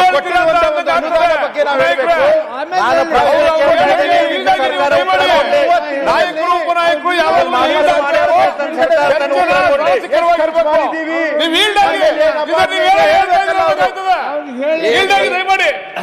ಈಗ ಕಿತ್ತೂರು ಕರ್ನಾಟಕದ ಬಗ್ಗೆ ಮಾನ್ಯ ಅಧ್ಯಕ್ಷ ಕೂಡ ಪ್ರಾರಂಭ ಮಾಡಿದವಲ್ಲ ಯಡಿಯೂರಪ್ಪ. ಅಲ್ಲ, ಅವರು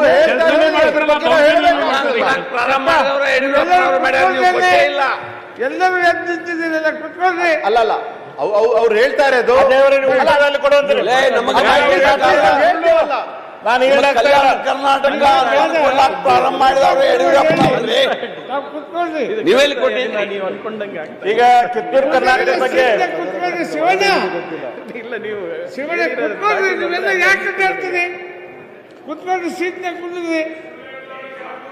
ಮಾನ್ಯ ಉಪಾಧ್ಯಕ್ಷರೇ, ಕಿತ್ತೂರು ಕರ್ನಾಟಕದ ಬಗ್ಗೆ ನಾವು ಬಂದಿವಂತಂದ್ರೆ ನಮ್ಮ ಸರ್ಕಾರ ಇದ್ದಾಗ ಕಿತ್ತೂರು ಕರ್ನಾಟಕ ಅಭಿವೃದ್ಧಿ ಮಂಡಳಿಯನ್ನ ಅನೌನ್ಸ್ ಮಾಡಿದ್ರು. ಮಾನ್ಯ ಮುಖ್ಯಮಂತ್ರಿಗಳಾದ ಆಗಿನ ಮುಖ್ಯಮಂತ್ರಿಗಳಾದ ಬಸವರಾಜ ಬೊಮ್ಮಾಯಿ ಅವರು. ಇವರು ತಮ್ಮ ಪ್ರಣಾಳಿಕೆಯಲ್ಲಿ ಕಾಂಗ್ರೆಸ್ ಸರ್ಕಾರದವರು ಹೇಳಿದರು, ಕಿತ್ತೂರು ಕರ್ನಾಟಕ ಅಭಿವೃದ್ಧಿ ಮಂಡಳಿ ರಚನೆ ಮಾಡಿ 5,000 ಕೋಟಿ ರೂಪಾಯಿ ಮೀಸಲು ಇಡ್ತೇವೆ ಅಂತ ಹೇಳಿದ್ರು ವರ್ಷ. ಎಲ್ಲೈತಿ ಕಿತ್ತೂರು ಕರ್ನಾಟಕ ಅಭಿವೃದ್ಧಿ ಮಂಡಳಿ? ಎಲ್ಲೈತಿ? 1 ರೂಪಾಯಿ ಇದ್ರ ಸಂಬಂಧ ಏನಾದ್ರು ತೆಗೆದಿಟ್ಟಾರ? ಏನಾಗೈತಿ? ಈ ಪ್ರಶ್ನೆಯನ್ನು ನಾನು ಸರ್ಕಾರಕ್ಕೆ ಕೇಳಕ್ ಬಿಡ್ತೇನೆ. ಇದು ನಾನು ಹೇಳಿದ್ದಲ್ಲ, ಇವರು ಇದರಲ್ಲಿ ಪ್ರಣಾಳಿಕೆಯಲ್ಲಿ ಹೇಳಿದ್ದು 5,000 ಕೋಟಿ ರೂಪಾಯಿ ಕಿತ್ತೂರು ಕರ್ನಾಟಕ ಅಭಿವೃದ್ಧಿ ಮಂಡಳಿ ಮಾಡ್ತೇವೆ ಅಂತ ಹೇಳಿ. ಇದು ಯಾವುದೇ ರೀತಿಯ ಕೆಲಸ ಆಗಿಲ್ಲ. ಕಾರವಾರ ಬಂದರಿಗೆ ಸಂಪರ್ಕ ಕಲ್ಪಿಸುವಂತ ಎಲ್ಲ ಜಿಲ್ಲೆಗೂ ಕೂಡ ನಾವು ಒಳ್ಳೆ ರಸ್ತೆ ಮಾಡ್ತೇವೆ ಅಂತ ಹೇಳಿದ್ರು. ಮೊನ್ನೆ ನಾನು ಶಿರ್ಸಿಗೆ ಹೋಗ್ಬೇಕಾಯ್ತು. ಶಿರ್ಸಿ ಮೂಲಕ ಕಾರವಾರಕ್ಕೆ ಹೋಗ್ಬೇಕಂದ್ರೆ ಅದು ಶಿರ್ಸಿ ಹುಬ್ಬಳ್ಳಿ ಶಿರ್ಸಿ ರಸ್ತೆ ಹೋಗೋಂಗನೇ ಇಲ್ಲ. ಆ ರೀತಿ ಪರಿಸ್ಥಿತಿ ಮೇನ್ ರಸ್ತೆಗಳ ಪರಿಸ್ಥಿತಿ ಇವತ್ತು ಈ ಟೈಪ್ ಐತಿ. ಈ ರಸ್ತೆಗಳ ಬಗ್ಗೆ ದಯಮಾಡಿ ಗಮನ ಕೊಡ್ರಿ ಅಂತ ಹೇಳಿ ನಾನು ಸರ್ಕಾರದ ಗಮನವನ್ನು ಸೆಳೆಯಲಿಕ್ಕೆ ಇಚ್ಛೆ ಪಡ್ತೇನೆ. ಮಾನ್ಯ ಅಧ್ಯಕ್ಷರೇ, ಇವತ್ತು ನಮ್ಮ ಹುಬ್ಬಳ್ಳಿಯಲ್ಲಿ ಗಂಗೂಬಾಯಿ ಹಾನಗಲ್ ಗುರುಕುಲ ಆಯ್ತು. ತಮಗೆಲ್ಲರಿಗೂ ಗೊತ್ತಿರುವಂಗೆ ಗಂಗೂಬಾಯಿ ಹಾನಗಲ್ ಅವರು ಇಡೀ ದೇಶ ಕಂಡಂತ ಮಹಾನ್ ಹಿಂದೂಸ್ತಾನಿ ಶಾಸ್ತ್ರೀಯ ಸಂಗೀತದ ಸಂಗೀತಗಾರ. ಅವ್ರದ್ದು ಗುರುಕುಲ ಈ ಸರ್ಕಾರ ಬಂದ ಮೇಲೆ ಬಂದ್ ಮಾಡ್ತು. ಒಂದು ಸಣ್ಣ ಗುರುಕುಲ, ಅದಕ್ಕೆ ಎಷ್ಟು ಭಾಳ ದುಡ್ಡು ಬೇಕಾಗಿಲ್ಲ. ಆದರೆ ಇದು ಮೈಸೂರು ಕರ್ನಾಟಕದಲ್ಲಿ ಇತ್ತಂದ್ರೆ ಇದು ಬಂದ್ ಆಗ್ತಿತ್ತು. ನಮ್ಮ ಮಾನ್ಯ ಅಧ್ಯಕ್ಷರೇ, 3 ವರ್ಷ ಆಯ್ತು. ನಮ್ಮ ಮಹೇಶ್ ತೆಂಗಿನಕಾಯಿ ಅವರು ಹಗಲಲ್ಲಿ ಮೇಲಿನ ಮೇಲೆ ಆ ವಿಷಯ ಎತ್ತಾರ. ನಾವು ಮೇಲಿನ ಮೇಲೆ ಇದನ್ನ ವಿಷಯ ಹೇಳ್ತಾ ಇದ್ದೇವೆ. ಇನ್ನೂ ತನಕ ಗಂಗೂಬಾಯಿ ಹಾನಗಲ್ ಗುರುಕುಲ ಶುರುವಾಗಿಲ್ಲ. ನಮ್ಮ ಹುಬ್ಬಳ್ಳಿ ಧಾರವಾಡ ಕಾರ್ಪೊರೇಷನ್ಗೆ ಏನು ಸರ್ಕಾರ ಐತಲ್ಲ, ಪಗಾರ ಎಲ್ಲ ಕಾರ್ಪೊರೇಷನ್ಗಳಿಗೆ ನೌಕರರ ಪಗಾರ ಮತ್ತು ಪೆನ್ಷನ್ನು ಸರ್ಕಾರದಿಂದ, ರಾಜ್ಯ ಸರ್ಕಾರದಿಂದ ಕೊಡಬೇಕಂತ ಕೊಡ್ತಾ ಇದೆ. ಆದರೆ ರಾಜ್ಯ ಸರ್ಕಾರ ಮೊನ್ನೊಂದು ಡಿಸಿಷನ್ ತೆಗೆದುಕೊಂಡಿತ್ತು ಹೋದ ವರ್ಷ, ನಾವೆಲ್ಲರದು ಪಗಾರ ಸರ್ಕಾರಿ ನೌಕರ ಪಗಾರಕ್ಕೂ ಏರಿಸ್ತೇವೆ ಅಂಥೇಳಿ. ಸರ್ಕಾರಿ ನೌಕರ ಪಗಾರ ಏರಿಸಿದ ಮೇಲೆ ನಮ್ಮ ಹುಬ್ಬಳ್ಳಿ ಧಾರವಾಡದ ಸಂಬಂಧ ಏನು ತೆಗೆದಿಟ್ಟಿದ್ರು ಅದು ಅಮೌಂಟು, ಅದು ನವೆಂಬರ್ದಲ್ಲೇನೆ ಖಾಲಿಯಾಗಿ ಹೋಗ್ಬಿಡ್ತು. ನವೆಂಬರ್ದಕ್ಕೆಲ್ಲ ಖಾಲಿ ಆದಮೇಲೆ ಮುಂದಿನ ತಿಂಗಳದ ಪಗಾರ ಕೊಡಬೇಕಲ್ಲ ಸರ್ಕಾರ, ಅದನ್ನು ಕೊಡಲಿಲ್ಲ. ಅದನ್ನು ಕೂಡ ನಮ್ಮ ಆ ಕಾರ್ಪೊರೇಷನಿಂದ ರೆಗ್ಯುಲರ್ ಟ್ಯಾಕ್ಸ್ ಅಮೌಂಟ್ದಿಂದ ನಾವು ಹೊಂದಿಸುವಂಥ ಪರಿಸ್ಥಿತಿ ಬಂತು. ಈ ರೀತಿಯ ಅನ್ಯಾಯ ನಮಗೆ ಹುಬ್ಬಳ್ಳಿ ಧಾರವಾಡಕ್ಕಾಗಲಿ, ಬಳ್ಳಾರಿಗಾಗಲಿ, ಗುಲ್ಬರ್ಗಕ್ಕಾಗಲಿ, ಬೆಳಗಾಮಕ್ಕಾಗಲಿ ಸರ್ಕಾರದಿಂದ ಆಗ್ತಾ ಇದೆ. 24/7 ನಮ್ಮಲ್ಲಿ ನಡೆದಿದೆ. ಅದು ಕೆಲಸ ಅದು ಯಾವಾಗ ಮುಗಿತಿತ್ತೋ ಸರ್ಕಾರಕ್ಕೆ ಗೊತ್ತು. ನಾನು ನೋಡ್ತಾ ಇದ್ದೆ ಜೋಗ್ ಫಾಲ್ಸ್ದಲ್ಲಿ, ಈ ಜೋಗ್ ಫಾಲ್ಸಿಗೆ 150 ಕೋಟಿ ರೂಪಾಯಿ ಕೊಡ್ತೀವಿ ಅಂತ ಹೇಳಿ ಸರ್ಕಾರ ಹೇಳಿತ್ತು. ಆ 150 ಕೋಟಿ ರೂಪಾಯಿ ಜೋಗ್ ಫಾಲ್ಸಿಗೆ ಎಲ್ಲೈತು ಏನು? ಜೋಗ್ ಫಾಲ್ಸ್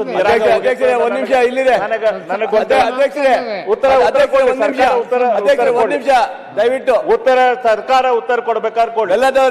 ಯಾದಗಿರಿಯಲ್ಲಿ ಟೆಕ್ಸ್ಟೈಲ್ ಪಾರ್ಕ್ ಮಾಡ್ತೇವೆ ಅಂತ ಹೇಳಿ ಅದನ್ನ ಅದನ್ನ ಮಾಡ್ತಾ ಇಲ್ಲ. ಪಾಪ ನಮ್ಮ ಯಾದಗಿರಿಯ ಶಾಸಕರ ಕಂದಕೂರ್ ಅವರು ಅವ್ರ ಮನಸ್ಸಿಗೆ ಬೇಜಾರಾಗಿ, ನಾನು ಸರ್ಕಾರದಿಂದ ನೀರು ತಗೊಳ್ಳೋದಿಲ್ಲ, ಊಟನೂ ಮಾಡೋದಿಲ್ಲ, ಸರ್ಕಾರದ ರೂಮು ಬೇಡ ಅಂಥೇಳಿ, ಈಗ ನಾ ಇಲ್ಲಿ ಬಂದಾಗ ನೀರು ಕುಡಿತೀರಿ, ನನ್ನ ಪಕ್ಕದಲ್ಲೇ ಬಂದು ಕುಂತಿದ್ರು. ಬಾಯಿ ಒಣದಂಗಾಗಿತ್ತು, ನೀರು ಕುಡಿತೀರಂದ್ರೆ ಇಲ್ಲ, ನಾನು ಸರ್ಕಾರದ ನೀರು ಕುಡಿದಿಲ್ಲ, ನನ್ನ ಮನಸ್ಸಿಗೆ ನೋವಾಗೈತಿ, ನನಗೆ ನಮ್ಮ ಸರ್ಕಾರದಿಂದ ಡೆವಲಪ್ಮೆಂಟ್ ಆಗಿಲ್ಲ ಅಂತೇಳಿ ಕಂದಕೂರ್ ಅವ್ರು ಹೇಳ್ತಾ ಇದ್ರು. ಈ ರೀತಿ ಊಟ ಮನ್ಲಿಂದ ನೀರು ಕುಡಿಯತ್ತಿಲ್ಲ. ಮನ್ಲಿಂದ ಅಧ್ಯಕ್ಷರೇ, ಊಟ ಮನ್ಲಿಂದ ತರ್ಸ್ಕೊಂಡ್ ಮಾಡ್ತೀವಿ. ನೀರೇ ಕುಡಿಯಲಾಗಿರೋದ್ರೆ ಊಟ ಮಾಡೋದಿಲ್ಲ ಪ್ರಶ್ನೆ ಬರ್ತಾ ಅಧ್ಯಕ್ಷರೇ. ಮಾನ್ಯ ಉಪಾಧ್ಯಕ್ಷರೇ, ಇದೊಂದು ಅಂಕಿ ಸಂಖ್ಯೆ ನಾವೆಲ್ಲರೂ ಲಕ್ಷ್ಯ ಕೊಡ್ಬೇಕಾಯ್ತು. ತಾವು ಕೂಡ SC ಸಮಾಜದಿಂದ ಬಂದವರು. ನಮ್ಮ ನಮ್ಮ ಸಮಾಜ ಕಲ್ಯಾಣ ಇಲಾಖೆಯಲ್ಲಿ ಒಂದು ಸ್ಕೀಮ್ ಐತಿ. ವಿದ್ಯಾರ್ಥಿಗಳು ಯಾರಾದರೂ ಫಾರಿನ್ಗೆ ಹೋಗ್ಬೇಕಂತಂದ್ರೆ ಆ ವಿದ್ಯಾರ್ಥಿಗಳಿಗೆ ಫಾರಿನ್ಗೆ ಹೋಗಕ್ಕೆ SC ವಿದ್ಯಾರ್ಥಿಗಳಿಗೆ ಸರ್ಕಾರದಿಂದ ದುಡ್ಡು ಕೊಡ್ತೈತಿ. ಲಾಸ್ಟ್ ಇಯರ್ 210 ಕೋಟಿ ರೂಪಾಯಿ ಫಾರಿನ್ಗೆ ಹೋಗಕ್ಕೆ ದುಡ್ಡು ಸರ್ಕಾರ ಕೊಟ್ಟೈತಿ ವಿದ್ಯಾರ್ಥಿಗಳಿಗೆ. ಈ 210 ಕೋಟಿ ರೂಪಾಯಿ ಕೊಟ್ಟಂತ ದುಡ್ಡದಲ್ಲಿ ಬೆಂಗಳೂರಿಗೆ ಎಷ್ಟು ಹೋಗಿರ್ಬೋದು ಅಧ್ಯಕ್ಷರೇ? 190 ಕೋಟಿ ರೂಪಾಯಿ ಬೆಂಗಳೂರಿನ ವಿದ್ಯಾರ್ಥಿಗಳು ತಗೊಂಡಿದ್ದಾರೆ. ಆ ಬೆಂಗಳೂರಲ್ಲಿ ತಗೊಂಡಂತ ವಿದ್ಯಾರ್ಥಿಗಳು ನನಗನ್ಸಿದ ಮಟ್ಟಿಗೆ ಎಲ್ಲ ಈ IAS ಆಫೀಸರ್ಗಳು ಮಕ್ಕಳು, ದೊಡ್ಡ ದೊಡ್ಡ ಬಿಸ್ನೆಸ್ ಮನ್ಗಳು ಮಕ್ಕಳು ಅವರ ತಗೊಂಡಿರ್ತಾರೆ. ನಮಗೆ ಉತ್ತರ ಕರ್ನಾಟಕ, ಕಲ್ಯಾಣ ಕರ್ನಾಟಕ, ಕಿತ್ತೂರು ಕರ್ನಾಟಕ, ಕರಾವಳಿ, ಮಧ್ಯ ಕರ್ನಾಟಕ ಇದೆಲ್ಲದಕ್ಕೂ ಕೂಡಿ 20 ಕೋಟಿ ರೂಪಾಯಿ ಅಷ್ಟೆ. ಈ ರೀತಿಯ ಅನ್ಯಾಯ ನಮ್ಮ ಉತ್ತರ ಕರ್ನಾಟಕಕ್ಕೆ ಹಾಕಿತ್ತು. SCP ಫಂಡ್ದಲ್ಲಿ ಕೂಡ, ಹೈಯರ್ ಎಜುಕೇಷನ್ ಫಂಡ್, ಇದ್ರ ಬಗ್ಗೆ ಸರ್ಕಾರ ಗಮನ ಹರಿಸಬೇಕು ಅಂತ ಹೇಳಿ ನಾನು ವಿನಂತಿ ಮಾಡ್ತಾ ಇದ್ದೇನೆ ಅಧ್ಯಕ್ಷರೇ. ಅದೇ ರೀತಿ ನಮ್ಮ ಉತ್ತರ ಕರ್ನಾಟಕದಲ್ಲಿ ಬೇರೆ ಬೇರೆ ರೀತಿಯ ನಮ್ಮ ನಿಪ್ಪಾಣಿ ಚಪ್ಪಲ್ ಐತಿ, ನಿಪ್ಪಾಣಿಯಲ್ಲಿ ನಾವು ಚಪ್ಪಲ್ ಐತಿ, ಯಾರಿಗೂ ನಿಪ್ಪಾಣಿ ಹೋಗಿ ಚಪ್ಪಲ್ ಅಂತ ಗೊತ್ತಿಲ್ಲ, ಅದು ಕೊಲ್ಲಾಪುರ ಚಪ್ಪಲ್ ಅಂತ ಫೇಮಸ್ ಆಗೈತಿ. ನಮ್ಮ ಇಳಕಲ್ದಾಗ ಸಾರಿ ಐತಿ, ಅದನ್ನ ನಾವು ಪ್ರಸಿದ್ಧ ಮಾಡುವಂಥ ಕೆಲಸ ಆಗ್ಬೇಕಾಗೈತಿ. ಇಟ್ನಾಳದಲ್ಲಿ ನಿಪ್ಪಾಣಿ ಆತಣಿ ಚಪ್ಪಲ್, ಇಟ್ನಾಳದಲ್ಲಿ ತೊಟ್ಲ ಮಾಡ್ತಾರೆ, ಇಷ್ಟು ಚಂದ ತೊಟ್ಲ ಮಾಡ್ತಾರೆ ಇಟ್ನಾಳದ್ದು. ಇವತ್ತು ಚನ್ನಪಟ್ಟಣದ ಬೊಂಬೆ ಜಗತ್ ಪ್ರಸಿದ್ಧ ಆಗೈತಿ. ಅದೇ ರೀತಿ ಕೆಲಸ ಮಾಡುವಂಥ ಇಟ್ನಾಳದ ತೊಟ್ಟಲುಗಳ ಬಗ್ಗೆ ಯಾರಿಗೂ ಗೊತ್ತಿಲ್ಲ. ಅದೇ ರೀತಿ ಬಿಜಾಪುರದ ಕೌದಿ, ಎಷ್ಟು ಕೌದಿ ಇವತ್ತೈತಲ್ಲ ರಾಜಸ್ಥಾನದಾಗದು ಎಲ್ಲ ಅದನ್ನ ಎಷ್ಟು ದೊಡ್ಡ ಪ್ರಮಾಣದಲ್ಲಿ ಒಂದೊಂದು ಕೌದಿಗೆ 20-25 ಸಾವಿರ ರೂಪಾಯಿ ಇಟ್ಟು ಮಾರ್ತಾರೆ ಬ್ರ್ಯಾಂಡ್ ಮಾಡಿ. ಅಂಥದ್ದು ನಮ್ಮ ಬಿಜಾಪುರದ ಕೌದಿ ಇವತ್ತು ಯಾರಿಗೂ ಗೊತ್ತಿಲ್ಲ. ಆ ರೀತಿ ಪರಿಸ್ಥಿತಿ ಆಗೈತಿ. ಇದ್ರ ಬಗ್ಗೆ ಎಲ್ಲ ಸರ್ಕಾರ ಗಮನ ಹರಿಸುವಂಥ ಅವಶ್ಯಕತೆ ಇದೆ. ಇವತ್ತು ನಮ್ಮ ಈ ಸುವರ್ಣಸೌಧದಲ್ಲಿ 23 ಆಫೀಸ್ ಶಿಫ್ಟ್ ಮಾಡ್ತೀವಿ ಅಂತ ಹೇಳಿದ್ರು ಸರ್ಕಾರದ ಆಫೀಸ್ಗಳು. ನನಗೇನು ಅನಿಸಿಲ್ಲ ಒಂದು ಆಫೀಸ್ ಕೂಡ ಇಲ್ಲೇ ಶಿಫ್ಟ್ ಆಗೈತೆ ಅಂತೇಳಿ. ಇದೆಲ್ಲ ಏನಂತಂದ್ರೆ ಉತ್ತರ ಕರ್ನಾಟಕದ ಬಗ್ಗೆ ಇರುವಂಥ ದಿವ್ಯ ನಿರ್ಲಕ್ಷ್ಯ. ಮಾನ್ಯ ಅಧ್ಯಕ್ಷರೇ, ನಾವು ನಾನು ಒಂದು ಭಾಳ ವಿಷಯ ತಗೊಳ್ಳೋದಿಲ್ಲ, ಯಾಕಂದ್ರೆ ಈಗ ಆಲ್ರೆಡಿ ಸಾಕಷ್ಟು ಟೈಮ್ ಆಗಿದೆ. ನಾನು ನಾರಾಯಣ ಗುರು ಅಭಿವೃದ್ಧಿ ನಿಗಮದ ಬಗ್ಗೆ ನೋಡ್ತಾ ಇದ್ದೆ. ಇದೇ ನಮ್ಮ ಪ್ರಣಾಳಿಕೆಯಲ್ಲಿ ನಾರಾಯಣ ಗುರು ಅಭಿವೃದ್ಧಿ ನಿಗಮ ಸ್ಥಾಪನೆ ಮಾಡಿ ವರ್ಷಕ್ಕೆ 500 ಕೋಟಿ ರೂಪಾಯಿ ಕೊಡ್ತೇವೆ ಅಂತ ಹೇಳಿದ್ರು. ನಾನು ನಮ್ಮ ಈಡಿಗ ಸಮಾಜದ ನಾಯಕರಿಗೆ ಕೇಳಿದೆ, ಏನು ನಾರಾಯಣ ಗುರು ಅಭಿವೃದ್ಧಿ ನಿಗಮಕ್ಕೆ ಏನಾದರೂ 1 ರೂಪಾಯಿ ಏನಾರ ಕೊಟ್ಟಾರನ ಸರ್ಕಾರ ಅಂತೇಳಿ. ಒಂದೊಂದು ರೂಪಾಯಿ ಕೂಡ ಸರ್ಕಾರ ಕೊಟ್ಟಿಲ್ಲ ನಾರಾಯಣ ಗುರು ಅಭಿವೃದ್ಧಿ ನಿಗಮಕ್ಕೆ, ಒಂದೊಂದು ರೂಪಾಯಿ ಕೂಡ ಕೊಟ್ಟಿಲ್ಲ. ಸರ್ಕಾರಕ್ಕೆ ನಾವು ವಿನಂತಿ ಮಾಡ್ತೀನಿ, ಇದು ಬ್ರಹ್ಮಶ್ರೀ ನಾರಾಯಣ ಗುರು ಅಭಿವೃದ್ಧಿ ನಿಗಮದ ಬಗ್ಗೆ ಇದು ಮಾಡ್ರಂತ. ಇದು ನಾನು ಪ್ರಣಾಳಿಕೆಯನ್ನು ಓದ್ತಾ ಇದ್ದೆ ಮಾನ್ಯ ಅಧ್ಯಕ್ಷರೇ.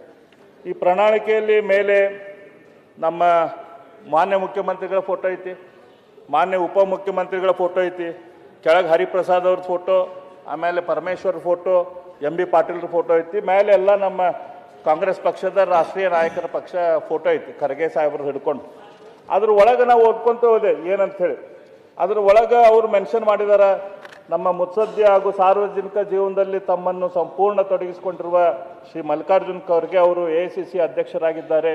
ಇದು ಇಡೀ ಭಾರತೀಯರಲ್ಲಿ, ಅದರಲ್ಲೂ ತಮ್ಮ ಆಳವಾದ ಅನುಭವ ಮತ್ತು ದೂರದೃಷ್ಟಿಯಿಂದ ಕರ್ನಾಟಕಕ್ಕೆ ಮಾರ್ಗದರ್ಶನ ನೀಡುತ್ತಿರುವ ಮಲ್ಲಿಕಾರ್ಜುನ್ ಖರ್ಗೆ ಅವರು ನಮ್ಮ ಹೆಮ್ಮೆ ಅಂತೇಳಿ ನಮ್ಮ ಮಲ್ಲಿಕಾರ್ಜುನ್ ಖರ್ಗೆ ಸಾಹೇಬ್ರ ಬಗ್ಗೆ ಬರೆದಿದ್ದಾರೆ. ಅದಾದ ನಂತರ ನಾನು ಮತ್ತೆ ಓದ್ಕೊಂತ ಹೋದೆ, ಮತ್ತೆ ಯಾರ್ಯಾರ ಬಗ್ಗೆ ಏನು ಬರ್ದಾರಂತೇಳಿ.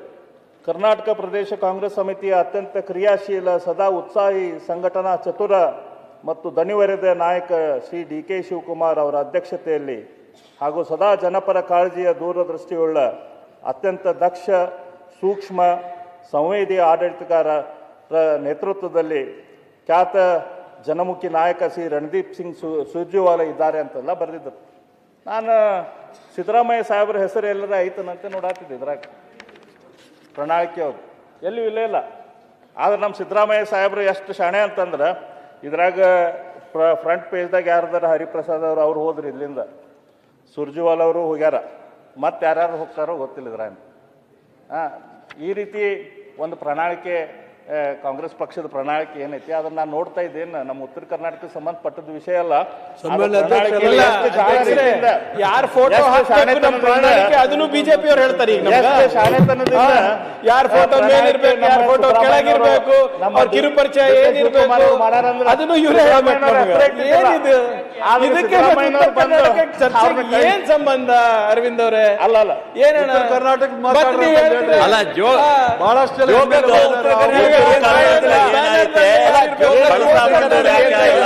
ಕೃಷ್ಣ ಯಾಕ ಇಲ್ಲ ಹೆಂಗ್ ಮೇಕೆತ್ಬೇಕು ಬಗ್ಗೆ ಮಾತಾಡ್ರಿ. ಟೀಕೆ ಟೀಕೆ ಮಾಡದೆ ಮುರಳಿ ಮನೋಹರ್ ಜೋಶಿ ಅವರಿಗೂ ಹಾರಿಸ್ಬಿಟ್ಟಾರ. ಮೋದಿ ಅಷ್ಟೇ, ಅಮಿತ್ ಶಾನು ಇಲ್ಲ. ಉತ್ತರ ಕರ್ನಾಟಕ ಅಭಿವೃದ್ಧಿ ಮಾಡೋದ್ರ ಬಗ್ಗೆ ಮಾತಾಡ್ರಪ್ಪ. ಬರೀ ಕಾಂಗ್ರೆಸ್ ಟೀಕೆ ಮಾಡೋದ್ರ ನಿಮ್ಮ ಹಣೆಬರ ಕಳೆದೋತಲ್ಲ, ನಿಮ್ಮ ಹಣೆಬರ ಕಳೆದೋತು. ಬರೀ ಉತ್ತರ ಕರ್ನಾಟಕ ಹೆಂಗ್ ಅಭಿವೃದ್ಧಿ ಮಾಡ್ಬೇಕು ಸಲಹೆ ಸೂಚನೆ ಕೊಡ್ರಿ ಸರ್ಕಾರಕ್ಕೆ ಅಂದ್ರೆ ನೀವು ಬರೀ ಕಾಂಗ್ರೆಸ್ ಟೀಕೆ ಮಾಡೋದ್ರೆ ನಿಮ್ಮ ಹಣೆಬರ ಕಳ್ಕೊಂಡ್ರಿ. ಮಾನ್ಯ ಮುಗ್ದೇ ಹೋತ್ ಎಲ್ಲಾರ್ದು. ನಾ ಕನ್ಕ್ಲೂಡ್ ಮಾಡ್ತೇನೆ. ಬಹಳ ಜನ ಇದಾರೆ ಮಾತಾಡೋರು. ಕನ್ಕ್ಲೂಡ್ ಮಾಡ್ತೇನೆ. ಮಾನ್ಯ ಅಧ್ಯಕ್ಷರೇ, ನಾವು ಉತ್ತರ ಕರ್ನಾಟಕ ಜನ ಏನ್ ಪ್ರಶ್ನೆ ಕೇಳ್ತೀವಿ, ನಮ್ಮ ಪ್ರಶ್ನೆಗಳು ಬಹಳ ಮಾನ್ಯ ಅಧ್ಯಕ್ಷ, ನಮ್ಮ ಉತ್ತರ ಕರ್ನಾಟಕದ ಜನ ಕೇಳ್ತಿರುವಂಥ ಪ್ರಶ್ನೆಗಳು ಬಹಳ ಸರಳ. ನಮಗೆ ಕೈಗಾರಿಕೆಗಳು ಯಾಕೆ ಬರಲಿಲ್ಲ, ಯಾಕೆ ಬರ್ತಾ ಇಲ್ಲ? ನಮ್ಮ ಯುವಕರಿಗೆ ಯುವತಿಯರಿಗೆ ಉದ್ಯೋಗಗಳು ಯಾಕೆ ಸಿಗ್ತಾ ಇಲ್ಲ? ನಮ್ಮ ಜಿಲ್ಲೆಗಳು ಯಾಕೆ ಹಿಂದುಳಿದ ಪಟ್ಟಿಯಲ್ಲಿ ಉಳಿದಾವು? ಎಲ್ಲ ಇನ್ವೆಸ್ಟ್ಮೆಂಟು ದಕ್ಷಿಣ ಕರ್ನಾಟಕಕ್ಕೆ ಯಾಕೆ ಹೋಗ್ತೈತೆ? ನಮ್ಮ ನೀರಾವರಿ ಯೋಜನೆಗಳು ಯಾಕೆ ಪೂರ್ತಿಗೊಳ್ತಾ ಇಲ್ಲ? ಆರೋಗ್ಯ ಚಿಕಿತ್ಸೆಗೆ ನಾವು ಇನ್ನೂ ತನಕ ಬೆಂಗಳೂರಿಗೆ ಯಾಕೆ ಹೋಗ್ಬೇಕಾಗುತ್ತದೆ? ನಾವೇನು ಮಲ್ತಾಯಿ ಮಕ್ಕಳ? ನಾವೇನು ಕುಂತಿ ಮಕ್ಕಳ? ನಮಗೆ ಯಾಕೆ ನ್ಯಾಯ ಇಲ್ಲ? ನಮಗೆ ಯಾವಾಗ ನ್ಯಾಯ ಸಿಗ್ತೈತಿ? ಇದು ನಮ್ಮ ಪ್ರಶ್ನೆಗಳ ಮಾನ್ಯ ಅಧ್ಯಕ್ಷರೇ. ಪ್ರತಿಯೊಂದು ಬಾರಿ ಇಲ್ಲಿ ಅಧಿವೇಶನ ನಡೆದಾಗ ಕೂಡ ಭಾಳ ಅಪೇಕ್ಷೆ ಇಟ್ಕೊಂಡು ನಾವೆಲ್ಲ ಬರ್ತೇವೆ. ನಾವು ಅಷ್ಟೇ ಅಲ್ಲ, ಇಡೀ ಉತ್ತರ ಕರ್ನಾಟಕ ಜನ ಅಪೇಕ್ಷೆಯಿಂದ ಸರ್ಕಾರದ ಕಡೆ ನೋಡ್ತಿರ್ತಾರೆ. ಹಾಗಾಗಿ ಸರ್ಕಾರ ಕಣ್ಣು ತೆಗೆಯುವಂಥದ್ದು, ದೊಡ್ಡ ಪ್ರಮಾಣದ ಕಣ್ಣು ತೆಗೆಯುವಂಥ ಅವಶ್ಯಕತೆ ಇದೆ. ಏನದು 1%ಕ್ಕಿಂತ ಕಡಿಮೆ ಅಮೌಂಟು ನಮ್ಮ ಉತ್ತರ ಕರ್ನಾಟಕಕ್ಕೆ ಕೊಟ್ಟು ನಾವೇನೋ ಕೊಟ್ಟೇವಂತೆ ತಪ್ಪು ಕಲ್ಪನೆಯಲ್ಲಿ ಅದರ ಆ ಕಲ್ಪನೆ ಸರ್ಕಾರದ ಕಲ್ಪನೆ ಹೋಗುವಂಥ ಅವಶ್ಯಕತೆ ಇದೆ. ಈ ಸರ್ಕಾರ ಕುಂತಿರುವಂಥ ಉತ್ತರ ಕರ್ನಾಟಕದ ಇಂಜಿನ್ ಚಾಲೂ ಆಗ್ಬೇಕಂದ್ರೆ ಭಾಳ ದೊಡ್ಡ ಪ್ರಮಾಣದ ಶಕ್ತಿ ಸರ್ಕಾರದಿಂದ ವಿನಿಯೋಗ ಆಗಬೇಕಾಗಿದೆ ಅಂಥೇಳಿ ನಾನು ಕಳಕಳಿಯಿಂದ ವಿನಂತಿ ಮಾಡಿಕೊಂಡು, ಉತ್ತರ ಕರ್ನಾಟಕದ ಈ ಏನು ಚರ್ಚೆಗಳ ಹಿಂದಾಗಿದ್ದಾವ ಅಥವಾ ಇವತ್ತಿಗೂ ಕೂಡ ಈ ಅಧಿವೇಶನದಲ್ಲಿ ಕೂಡ ಏನು ಆಗ್ತಿದ್ದಾವ, ಇದರದೆಲ್ಲಾರ್ದು ಒಂದು ಕನ್ಸಾಲಿಡೇಟೆಡ್ ಒಂದು ಲಿಸ್ಟನ್ನು ಮಾಡಿ ಆ ಕನ್ಸಾಲಿಡೇಟೆಡ್ ಲಿಸ್ಟ್ ಪ್ರಕಾರ ಯಾವುದು ಆಗಿದಾವ ಅಥವಾ ಮುಂದೆ ಏನೋ ಆಗಬೇಕಾಗಿದ್ದು ಅದಕ್ಕೆ ಬೇಕಾದಂಥ ಪ್ಲಾನ್ ಆಫ್ ಆ್ಯಕ್ಷನನ್ನು ಕೂಡ ತಾವು ಮಾಡಿರಿ ಅಂಥೇಳಿ ವಿನಂತಿ ಮಾಡಿಕೊಂಡು ನನ್ನ ಉತ್ತರ ಕರ್ನಾಟಕದ ಬಗ್ಗೆ ನನ್ನ ಚರ್ಚೆಗೆ ಅವಕಾಶ ಕೊಟ್ಟಿದ್ದಕ್ಕೆ ವಂದನೆಗಳನ್ನು ಹೇಳಿ ನಾನು ಮಾತು